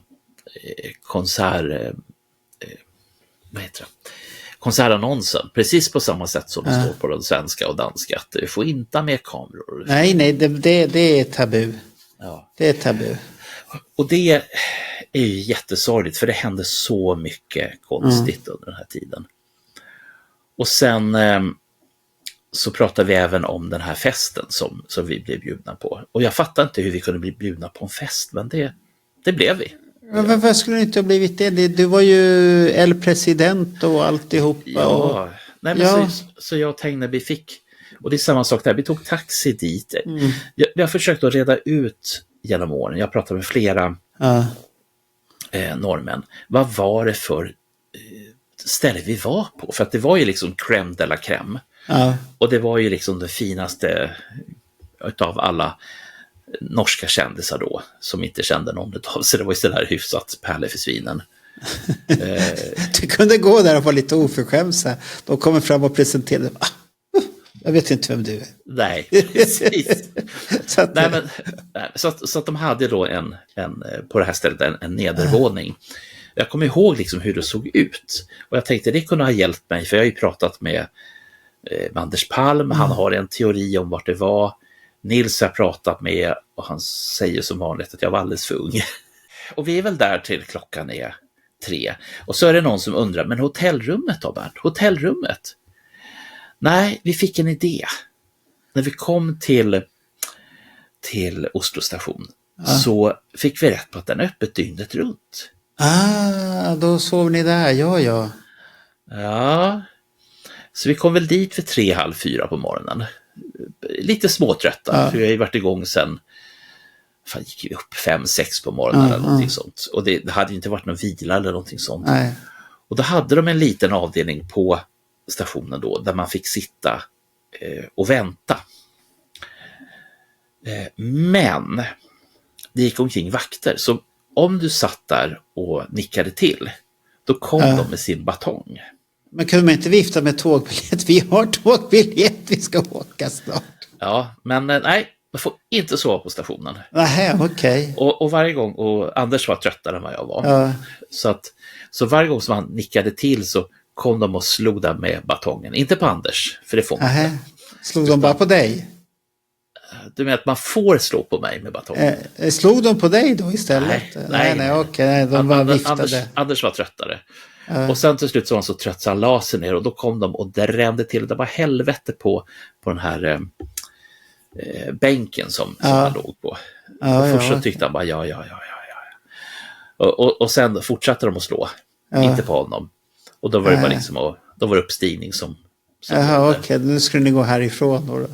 Nej, sen gjorde jag en grej till och det står ingenstans, för det har ingenting med Kiss att göra, utan tunnelbanorna började gå. Jag visste inte de hade tunnelbana i Oslo. Nej, okej. Så att jag tog helt enkelt, för jag sa till Anders det, att jag pallar inte att sitta här och bara, nej det är lugnt, säger han, lätt frånvarande. Jag vet vilken tid vi ska som tåget går. Jag kommer tillbaks i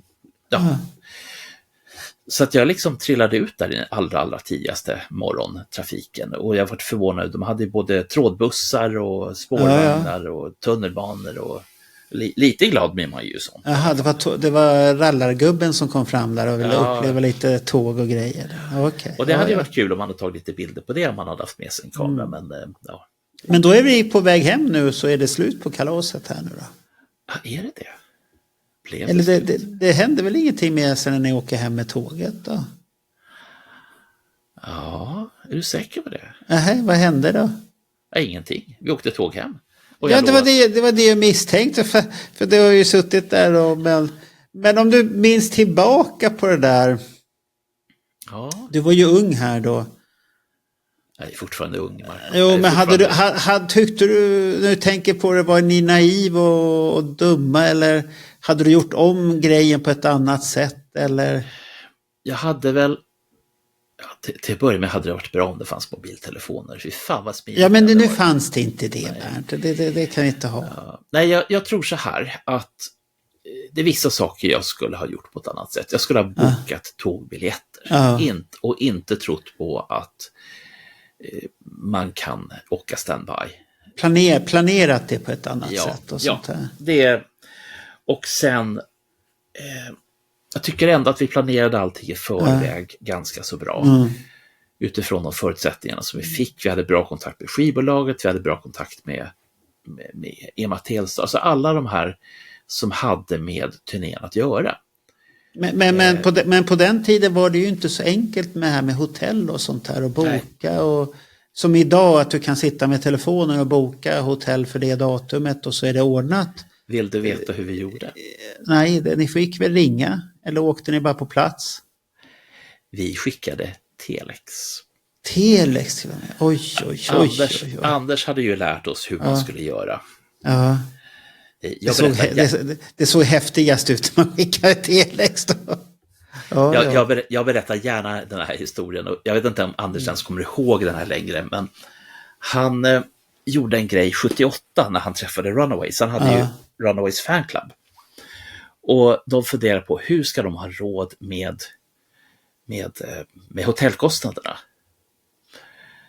Så att de skickade telex från en fejkad firma och sa att herrskapet Tegner och herrskapet Savefjord ingår i en delegation som ska besöka Amsterdam de här dagarna. Och vore tacksamt ifall ni kan skicka en faktura till det här icke-existerande företaget. Ja. Aj. Med vänlig hälsning Mr. Fis Mumrik. Aha. Ja, det var bra namn. Okej. Ja. Men det vet ju inte de där nere vad det är. Fish Mumrik så här. Så, så det är ett namn. Så att vi gjorde samma sak till det här hotellet i Köpenhamn. Ja. Och till hotellet i Göteborg. Men vi betalade för oss. Ja, vad bra. Ja. Så att det var ju bökigare på den tiden och alltihop och sånt där. Ångrar du att du gjorde den där resan? Nej, men jag ångrar vissa saker som att inte ha tagit rätt på när presskonferensen var i Stockholm, för då kunde vi ha fått vara med och kunna göra exklusiva grejer för fanklubben. Och sen så skulle jag skulle kunna ge så mycket för det. Har fått vara med på inspelningen hemma hos Helene Bennos föräldrar. Ja, den grejen. Ja, just det. Ja. Det hade varit häftigt. Att ha det minnet. För det är ju ett väldigt annorlunda minne. Ja. Om man säger så. Så att det... Och sen så en person som frånsett Heikki Harjo och Helene Benno, så skulle jag vilja intervjua Helene Bennos lillebror. För att den här lilla boken som Johan Falk, Ronny Lundell, du och några till har varit insyltade i, så omnämns ju lillebrorsan och hans erfarenheter från det här. Och det hade jag velat. Ja, du får väl söka rätt på honom då. Och i sådana fall där. Men du ångrar inte den här vansinnesgrejen i hotellet i Göteborg med när du ville vara Dr. Love eller Dr. Löv eller vad vi ska kalla oss för där. Den biten ångrar du inte alls. Den var bra planerad. Och... Vi kanske skulle ha gjort det där på ett annat sätt. Vi kanske skulle ha... Vi kanske ska trycka en t-shirt där för Let Me Know där 50 groupies at one time. Det värsta är att jag känner dig. Du kommer trycka den. Nej, vi ska inte. Det hade varit roligt. Och så Bernt med Gene Simmons sminkning där i sådana fall och alltihop. Ja, jo, just men det.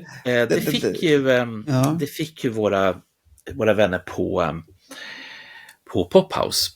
De fick ju en bild. Jag hade tagit en av de finare bilderna som finns på mig. Och så har jag har ju lärt mig av dig. Man ska använda AI till det mesta.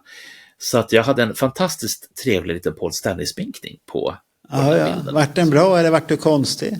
Jag har varit jättekonstig. Jag förstår att den började göra om bilden också. För att det är nackdelen ibland med det, att de börjar göra om bilderna så att man känner inte riktigt igen sig. Och så ska man helst veta vilken utav alla dessa AI-tjänster som är bra för bild. Mm. För att det är väldigt viktigt att veta vad man ska göra. För de klarar inte. Och sen är de så känsliga på vissa saker också. Nej, min tanke var ju helt enkelt, sätt på en Paul Stanley-stjärna. Ja, du tänkte göra som min klassiska profilbild när jag är 1 år. Och, nej, vad är jag? 8 månader eller något sånt där. Och så har jag en Paul Stanley-stjärna att jag är född med det. Ja, det är bra. Jag hade det redan när jag kom ut. Så här, puff. Ja. Mamma undrade, vad kom det där? Ja, mamma undrade, det blir en bra pojke utav det här också. Ja. Men angående den här masshysterin där. Ja.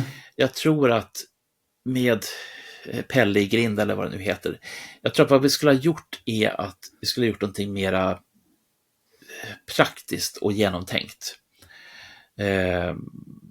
Jag vet inte på vilket sätt just nu, men att det hade varit som ett litet event och inte bara gjort någonting. Ja. Surprise jag tror inte du tänkte riktigt på när du sa det där i telefonsvar om vad det kunde hända. För du tänkte det är efter konsert, men fan ska åka dit efter konserten och allt det här. Jodå, ja, det var folk som tyckte att det var spännande att träffa El President och alias Dr. Löv och allt det här. Så att det var lite spännande där borta.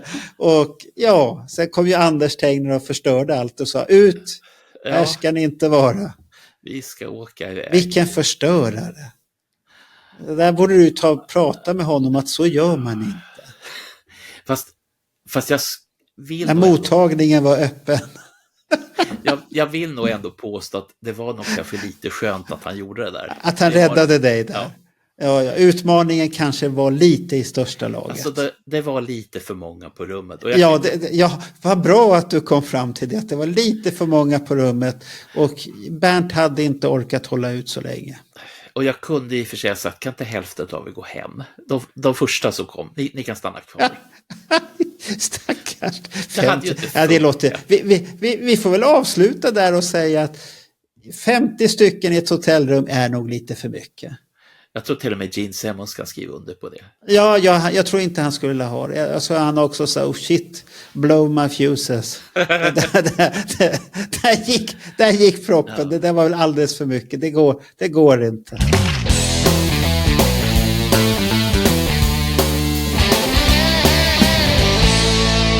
Och jag tycker att det är roligt att du fick en uppskattning, att intresset väcktes. Och jag vet att det är Niklas du nog får tacka att han har väckt det intresse, för att han hade berättat om det här till Pophouse.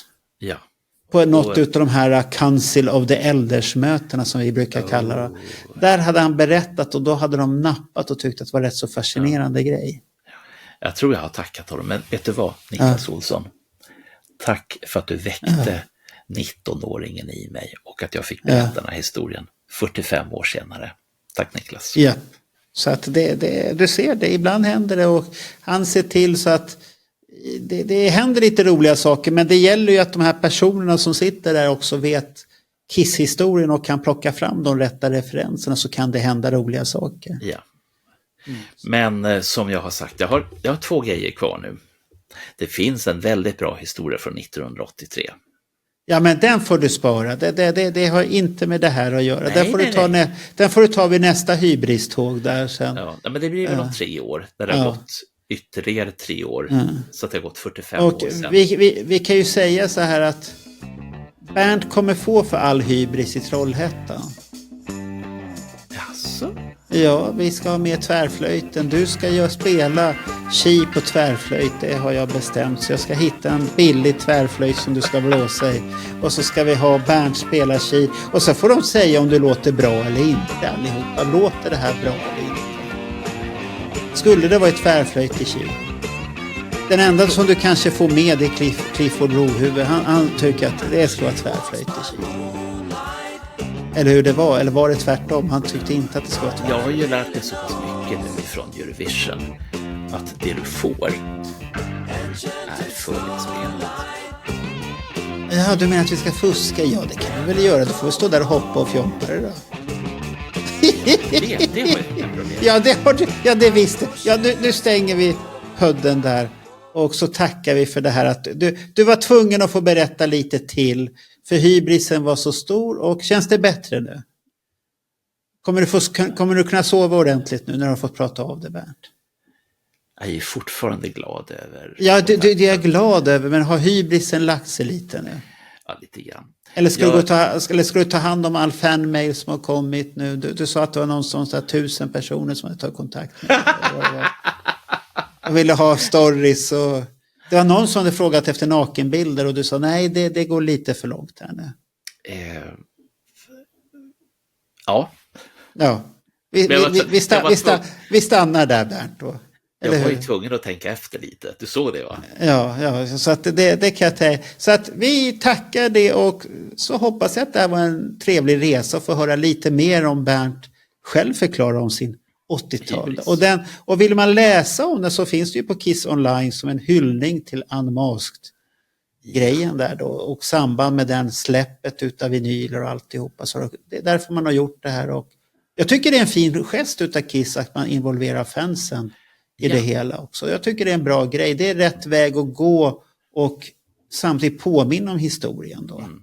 Att det finns historier att berätta. Ja, och det finns ju, jag vet att någon det feedbacken som jag har fått har ju sagt ungefär som så här: det är en fantastiskt fin historia, eller bra historia, beroende på hur man översätter från engelska. Och det här får de gärna göra mer utav. Och jag erbjuder mig fortfarande att prova kakor ihop med Gene Simmons. Du får prata med Niklas om det där. Det är han som sitter i rådet där, Council of the Elders. Prata med Niklas om kakorna. Och sitt och sortera bland dina nakenbilder du har fått i mejlet här nu på de som så får du väl sortera ut de bästa, och lycka till där med ditt fännandet och hybrisen där. Ska vi göra en podd med de bästa? Nej, vi ska inte göra en podd om det. Så det har ingenting med Kiss att göra. Tack så mycket, och vi tackar för oss. Ha det så bra. Hej då. Varsågod. Hej då. Hej. Vänta, Marco. Vi kan inte sluta än. Det finns massor kvar. Okej, du gör en Apple här att det kommer en till här nu då. Ja, vad fan. Vi har ju en hel presskonferens på en halvtimme. Ja, men då lägger vi in jävla... den här nu då. Då lägger vi in den här. Den som orkar lyssna på hela presskonferensen kan lyssna på hela presskonferensen här efter. Jag är redo. Jag har chipsen här. Du har chipsen här? Ja, och jag dricker. Du ska inte äta mer chips. Tänk på kärlen och hjärtat. Ja, just det. Fan. Så att du får gå till det. Hur skulle du annars kunna bli Dr. Löv igen? Okej, jag får sitta här fin och prydlig framför skärmen och så bara njuta. Ja, och så sätter jag på presskonferensen nu då. Ja. Föreställ er nu, det här är oktober 1980. Ni sitter i ett auditorium med bra skidbacke, och precis när du har satt dig ner snyggt och prydligt, så kommer det 4 stycken grabbar in, så du först tänker, vilka är de där? Så blir de introducerade utav skivbolaget. Så sätter de sig på sitt podium och så...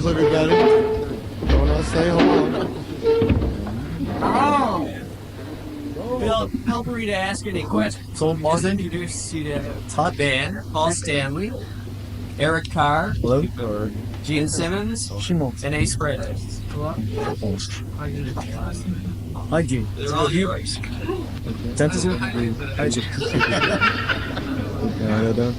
Okay.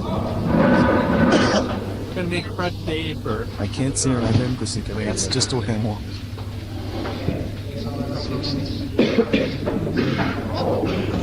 You stand up? Yes. So I still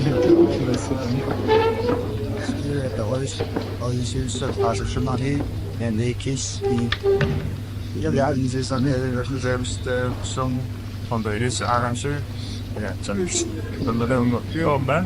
Nej, det var som man så kör kiss för vad jag inte know. I was very happy for your first visit to present you with our Zero Days Research also selected 5,000 albums or cassettes. Soon after you're gone, we will send after you the golden record for 50,000 because we already has passed 40,000. And we've ordered 10,000. So we present you with great pleasure the Norwegian Polygram Award for 55,000. And thank you very much. Thank you. Thanks.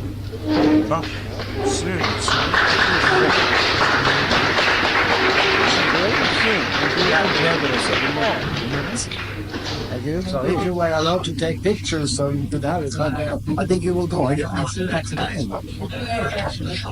That's great. And I hope that you will enjoy the stay here in Oslo. Thank you. Hope that you will get that. I'm sure we will have a concert tonight. Thank you very much.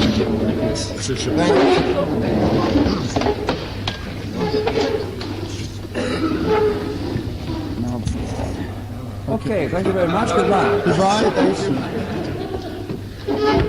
Why do you think it's so important that we can't take your pictures? Why is it so important? Why is it so important that you do? Is that the answer? It's as good an answer as the question. You know the answer to that. The reason you asked is you wanted something really fancy to print. The reason is because we believe in what we're doing and we'd rather concentrate on our stage appearance. We wanted to meet you face to face, but we'd rather not have everybody know what we look like. We also want a private life. More than that, look, the fans enjoy the mystery and the mystique. So why kill it for them? They seem to enjoy it. I don't see why it's so important that such a big deal should be made of it. You know, it should be accepted by now. It's been a long time. Did you plan it like that? Did we plan it? Yeah. From the beginning, yeah. I mean, by the time we were wearing the makeup, we had decided that we wanted to put out a strong image and stick with it. We didn't want to. I mean, any star, any actor, any model, any personality likes to be seen at their best. It helps project a strong image. That's what your audience usually wants. That's what your fans want.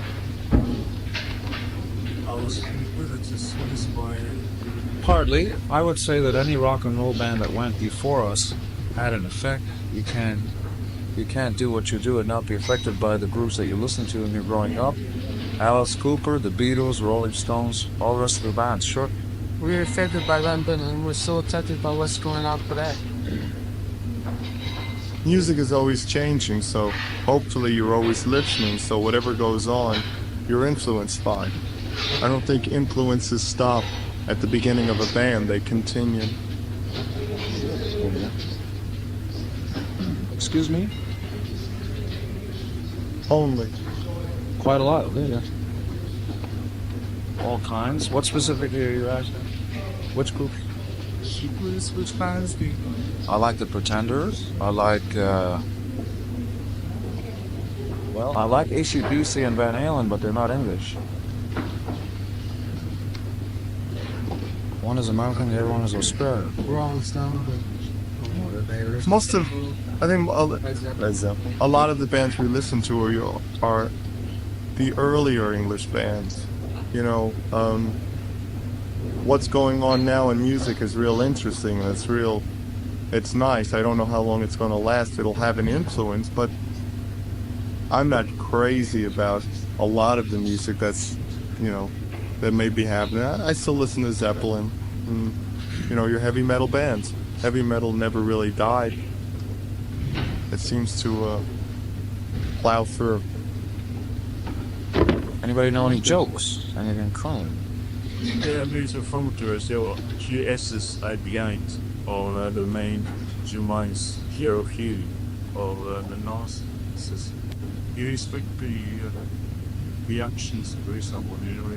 We've had it already. Yeah, we were already through Europe, and especially in Germany, we tried to explain for the past 5 years at least that with 2 Jews in a band, it would be very hard to be Nazis, and we really have no political leanings anyway. You know, we're totally apolitical, and in Germany they seem to have a sore spot about it, an especially sore spot. So for them we changed the S's, but for everybody else we'll just go on record as saying we're not Nazis, we have no affiliation to any party similar to the Nazis.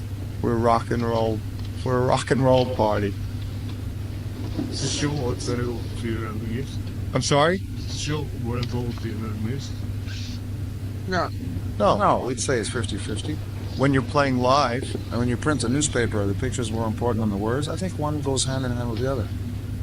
When you buy a record, you buy music. When you go to a show, that's the word. The word is show. So you go to hear the music, but you're also going to see something. Most of your best bands and the bands that have lasted the longest are the bands that had more to offer than just music.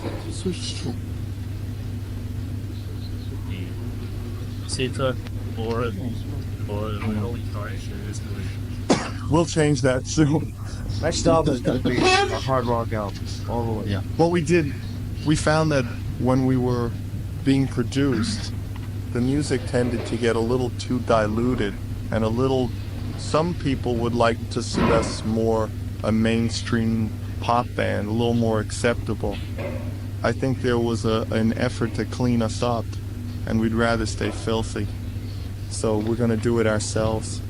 The new album we're working on, we're producing ourselves. And it's back to heavy metal, back to what we always have been. From the story album, these voiced by the producer used the voice. Bob Ezra guys here. And tell me what? Yes. Well, at the time, why not? At the time, it seemed like a good idea. It seemed like a good idea. I don't regret using the voice prior. I don't think anybody understood. Not at all. I think the Destroyers are really. I like that album. I think we're all real fond of that album. And we're not ashamed of anything we've ever done on the record. Everything, you can't see the same thing. Record after record after record after record. You have to experiment, like change, because then you get stale. Part of the idea of working with a producer is sometimes maybe not agreeing with what they want to do, but having faith in what they're doing. And I guess we're at a point now where we would rather have total faith in what we do than any faith in anybody else. Which other persons are who else is influencing the producers? Music, the radio. The radio is the biggest influence. Yeah, well, was press coverage or publicity having a big... Nothing. We don't care. We do this as a courtesy. We do this as a courtesy to the press. We're not here to convince the press to like us or dislike us. We do this to answer some questions. If people don't like us, we don't care. We're only here for the people that like us. We don't go on concert tours to play for people that don't like us. The only people we're concerned with are the people that like us. And as far as record company, they put out records. That's their job. They don't tell us how to record music, and we don't tell them how to put out records. Just for the Raymond homicide rule you said in that is all in the 1 hour. No, 1 hour. Takes me a little longer because I've just been doing this, for a short time. So, but I'm getting faster. Is that something? The KISS concept was conceived by the 4 original members of the group prior to meeting Zola Knight and Neil Paulbach, and it was conceived in a lock on 23rd Street in 1973, and I'm 73 now. Where we had the makeup and the costume ideas. And the controversial logo is. I designed the logo myself because I was an art student at the time. And the concept of KISS ain't done thing before. And each member designed his own makeup and developed his own character. People don't realize that before, people sometimes, especially the press, tends to make us into this big corporate kind of structure. They want to make us into some kind of factory or company. We're a rock and roll band. Before we had any backing from either management or a record company, we looked exactly the way we look now on stage. As Ace said, we were doing all the songs from the first 2 albums. We had the logo with the S's that have caused so much controversy. So we're pretty much, we've always tried to be self-contained. The idea that some people would like to have you believe that there's 50 people sitting around in a room with ties saying what KISS should do next. This is what decides what KISS will do next. Have you any influence on the Kiss Army things and all that stuff too? But it's a fan club. You know, fan clubs go back, 100 years. Whatever you want to call a fan club, it's still a fan club. It's a way for the fans to unify and to have a common cause. A lot of the majority of them developed on their own without our help. The original one did too, in America. Okay, like it wasn't our concept to start the Kiss Army, it was fans. They even came up with the name. Yeah, it was fans they got together and decided to call ourselves the Kiss Army, because a lot of stations didn't want to play our music in the beginning. And it's happened all over the world. Yeah. We never really came up with the idea of a fan club. We've always tried to give the audience and give the fans what they want, but usually we let them tell us what they want, and we just respond to it. You should interview those two. They're presidents of the Swedish fan club or the Dutch fan club? Swedish. Scandinavian. They started their own fan club. I never really saw the newsletter until we came over for the first time. That's the kind of support and devotion that's made Kiss such a huge band. It's people getting behind it because they want to, not because they're told to or because it's in or because it's hip. The greatest thing about Kiss fans is that they don't care what's hip. Too many people are concerned with what's in this year and what's out and what's cool and what's good and bad. A Kiss fan doesn't care.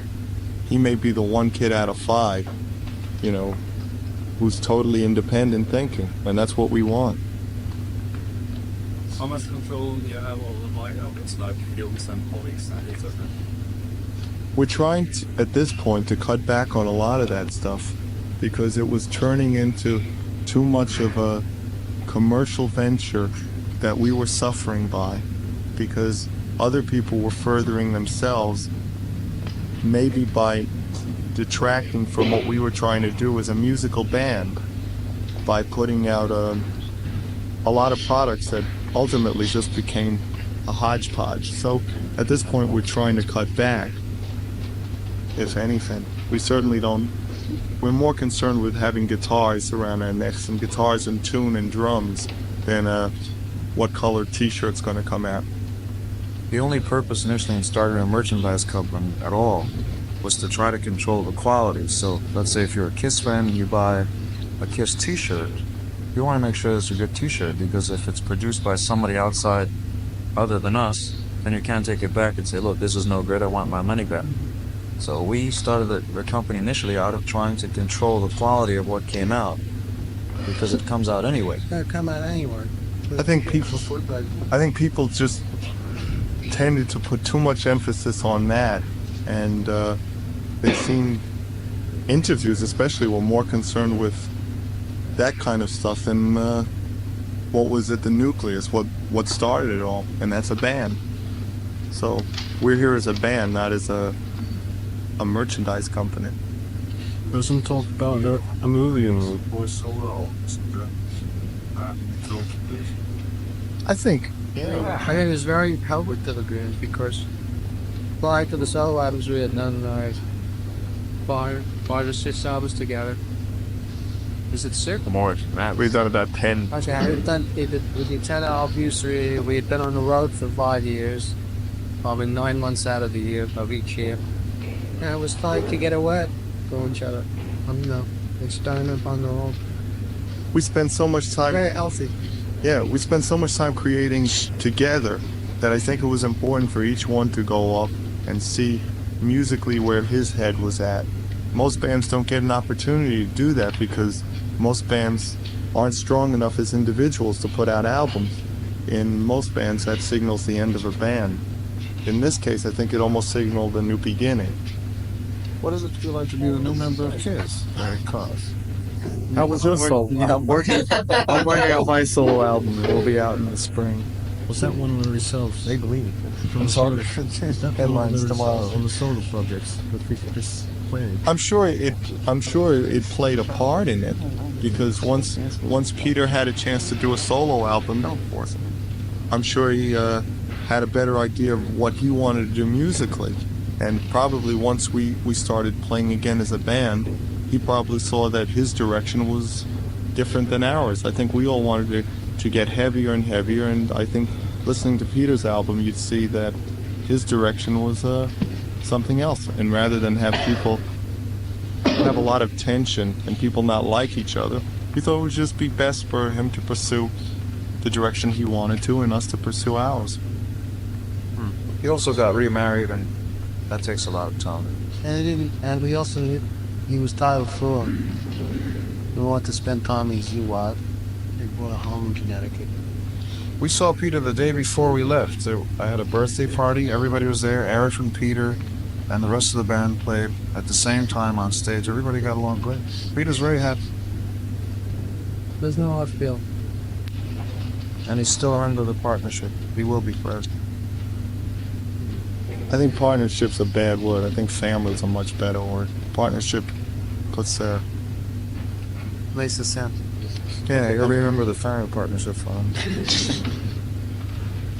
C'est le key au succès du gars dans les as a snow process or as fun sex. In Europe, it's taking much longer, but that's to be expected because we built our following in the States by touring constantly.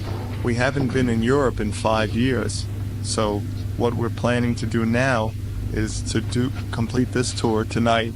Hopefully we'll complete the tour and go home, do the next album, and go to Australia and then come back to Europe. So we intend to spend quite a bit more time in Europe. I think once every 5 years is a little long for our fans, so they tell us. Are you bringing with you all the equipment Europe the same as you use?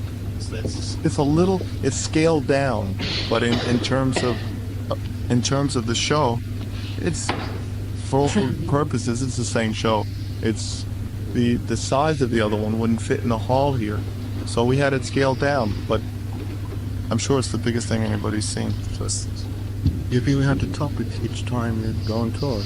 I'm sorry? You feel we have to top it? Well, I think up until this tour we always felt worse. Up until this tour we always felt the need to kind of do ourselves one better. But I think after this tour we may rethink that. In terms of I don't think necessarily doing it bigger is necessarily doing it better. I mean, you can reach a point where it's big enough, and you take it in other directions. I think live we can go in other directions other than having more bombs, let's say. Becoming is always finest at first. The way in this way I would say does not symbolize anything, or you just so wild ideas. It's just a wild idea. Just something to do. Just 4 guys having a good time. Ace, let's talk for it. Sorry, Attention really. Have some of the s'mores, so it was not this. For one, not such stuff from there. Oh, have start. I'll just. It's you get off on stage and you want to be bigger than life and you try to be flamboyant, and that's all. It's more for the show. We're trying to give the people more than other bands do. That's all. That's the only reason we do all the effects and try to make things bigger. A lot of people say like Kiss is in it for the money. This is one of the richest bands in the world. We're losing probably $750,000 on this tour. We're not here because we make the money. We're here because we want to be here for our fans and from all our hours. The amount of people that we have to take around with us and put up that show and take it down everybody. You have trucks and it's just the cost is insurmountable. We're doing it because we want to put on the biggest and the best rock and roll show that anyone has ever seen. I keep that and understand. If you don't, you'll be back here tomorrow and we'll answer more questions. Why do you call the last album Unmasked when you actually did it last year? Because your conception of unmasked means physical.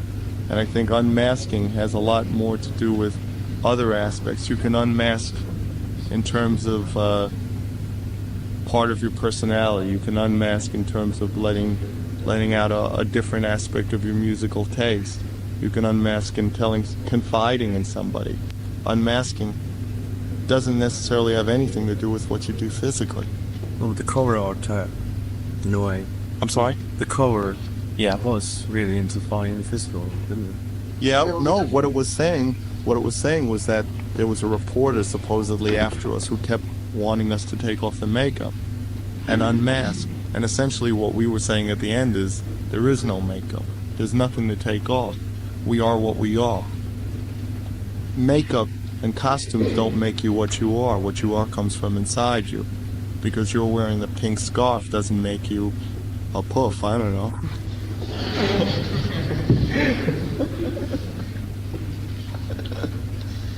He reached a fantasy world where we learn bonds in a project to help the kids to reach out that place.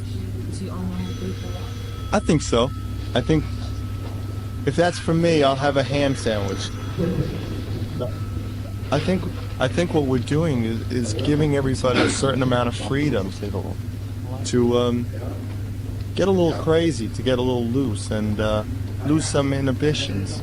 You know, I think what's great about our fans and about a certain segment of the population is that you're not concerned with what you look like. You believe in yourself and you do what you feel. All we're saying to people is be yourself. Don't worry about what your friend says. Don't worry that it's not cool to stand up at a concert, or it's not cool to wear high heels, or you shouldn't let your hair grow. Whatever you want to do is fun. So there's nothing doing with any kind of sex. Sure it does. Yeah, entertainment. There's a lot of boring things in the world that are worth escaping from. And that's healthy. And that's what keeps everybody together. That's what keeps you together.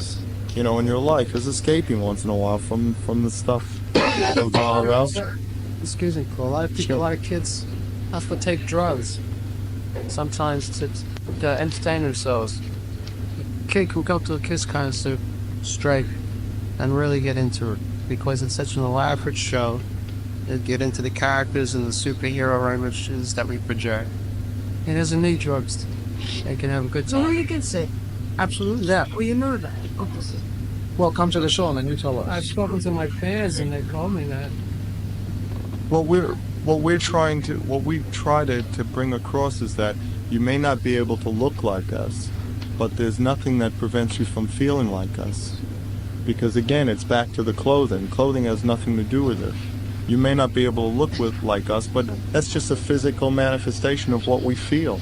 And we all can feel like that. We're just lucky enough to be able to dress like that. Yeah, tell me not wearing the mask, because some places you probably not.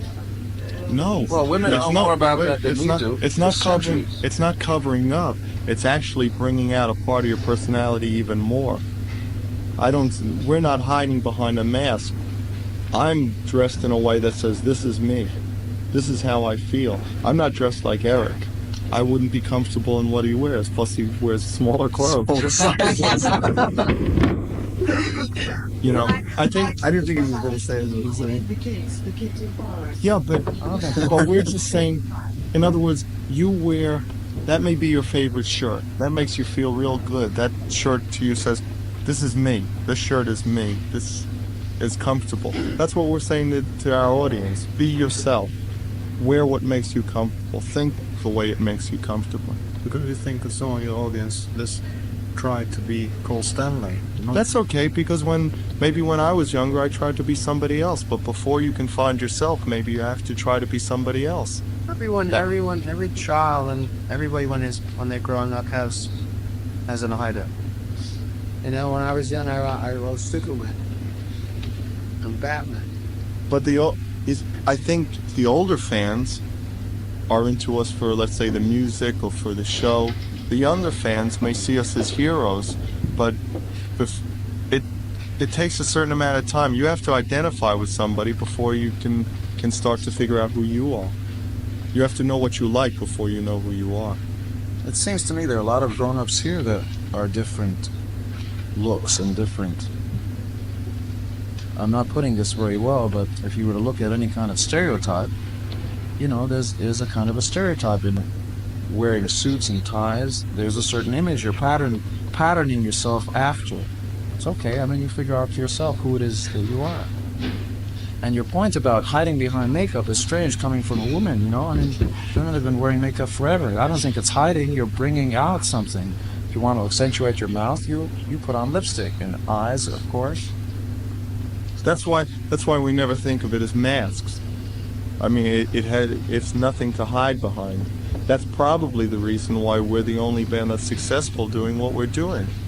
Because we're not hiding behind masks. We're Kiss. We're those four guys. And that's why when other bands may come out and try to copy what we're doing, it doesn't work. Because it goes back to the same thing. Be yourself. Nobody can be better at being you than you. We're just setting examples, that's all. And at the same time, we're a rock and roll band. There has been some reactions of parents very now about how you react. Parents sometimes forget that they were once young. That's sad. I hope I never forget when I'm 90 years old that I was young, because you should always be young. That's the spark that keeps, that little glow. That was very true. Some people maybe the react those on to a flame, the blood out of the mouth. You gotta see a hormones. Yeah. Then they're foolish. When Elvis first came out, parents didn't like him moving his hips. When the Beatles came out, they didn't like their hair. There's always something. And it doesn't really matter. I think the more the parents dislike us, probably the more the kids will like us. Because kids always like to rebel against what their parents say. If their parents say one thing, they want to do the opposite. It's human nature. We're only here for the people that want to listen, not the people that don't want to listen. So if some parents are concerned with the wrong things, that's too bad. We're not going after them. But there is a certain element of violence in the show, isn't it? No. I don't agree with that. I think there's much more violence in the newspaper than our show. See, I think when you spend your life sitting in chairs like this, what we do on stage may come across as violent. What we're doing on stage is really pretty high energy, pretty explosive. Compared to this is so passive, it's almost dead.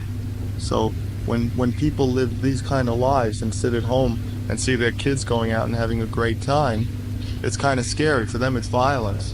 There's no violence in what we're doing. It's fun. No violence. Nobody ever gets hurt. I think that's what violence means. We just have a couple more questions and wrap up the comments. But are you just a fantasy? I was thinking about the Marvel comics you make. Well, the comic was a secondary kind of. It was like an outgrowth of us. It was based on us only in the sense that it was physical likeness. Other than that, it has nothing to do with us, because the comic book didn't even have anything to do with the fact that we play, that we're a band. It's a comic about superheroes. We're not superheroes in that sense. We're a rock band. We're a super group. We're a group that a lot of people like, a lot of people look up to. We don't see through buildings, and we don't bend steel bars or anything. We're guys. We're people just like you. But didn't you like it then? Yeah. Sure. But it doesn't necessarily mean it's us. Wasn't it made a film too? Yes, there was a film of sorts. What was that? What was it? It was called Kiss Meets Phantom. Your plan to do anything? No, we plan to continue playing music at the moment. Yes. We want to spend more time doing what we did initially, and that's play music. There always seems to be opportunities, and there always seems to be offers from people to do things that maybe don't have that much relevance or worth, so we give some of them a try. As far as the movie, we thought we were going to have a lot more control than we ultimately had, but we enjoyed it, and so far a lot of the fans seem to enjoy it, and that's really all that counts. Som last after sells financially on the ratio at the Tuesday didn't sell the records. What sort of figure of the recent use in our records? People like the music. They like the music. You don't get a show on Bother Upper. It doesn't explode when you put it on the record plate. It just plays music. You get songs. If you watch your songs, you're part of Bother Upper. Sooner or later, it comes down to music. Like Gene said, I mean, when you put this record on, you're going to have to listen to it. And the greatest show in the world is not going to make up for a bad record. And record sales will always indicate that. You know, a bad record will not sell as well as a good record. So that kind of answers the question before, which is more important, the music or the show. If one is more important than the other, ultimately you suffer for it. Thank you. Thanks a lot. Thanks. Thank you. Thank you.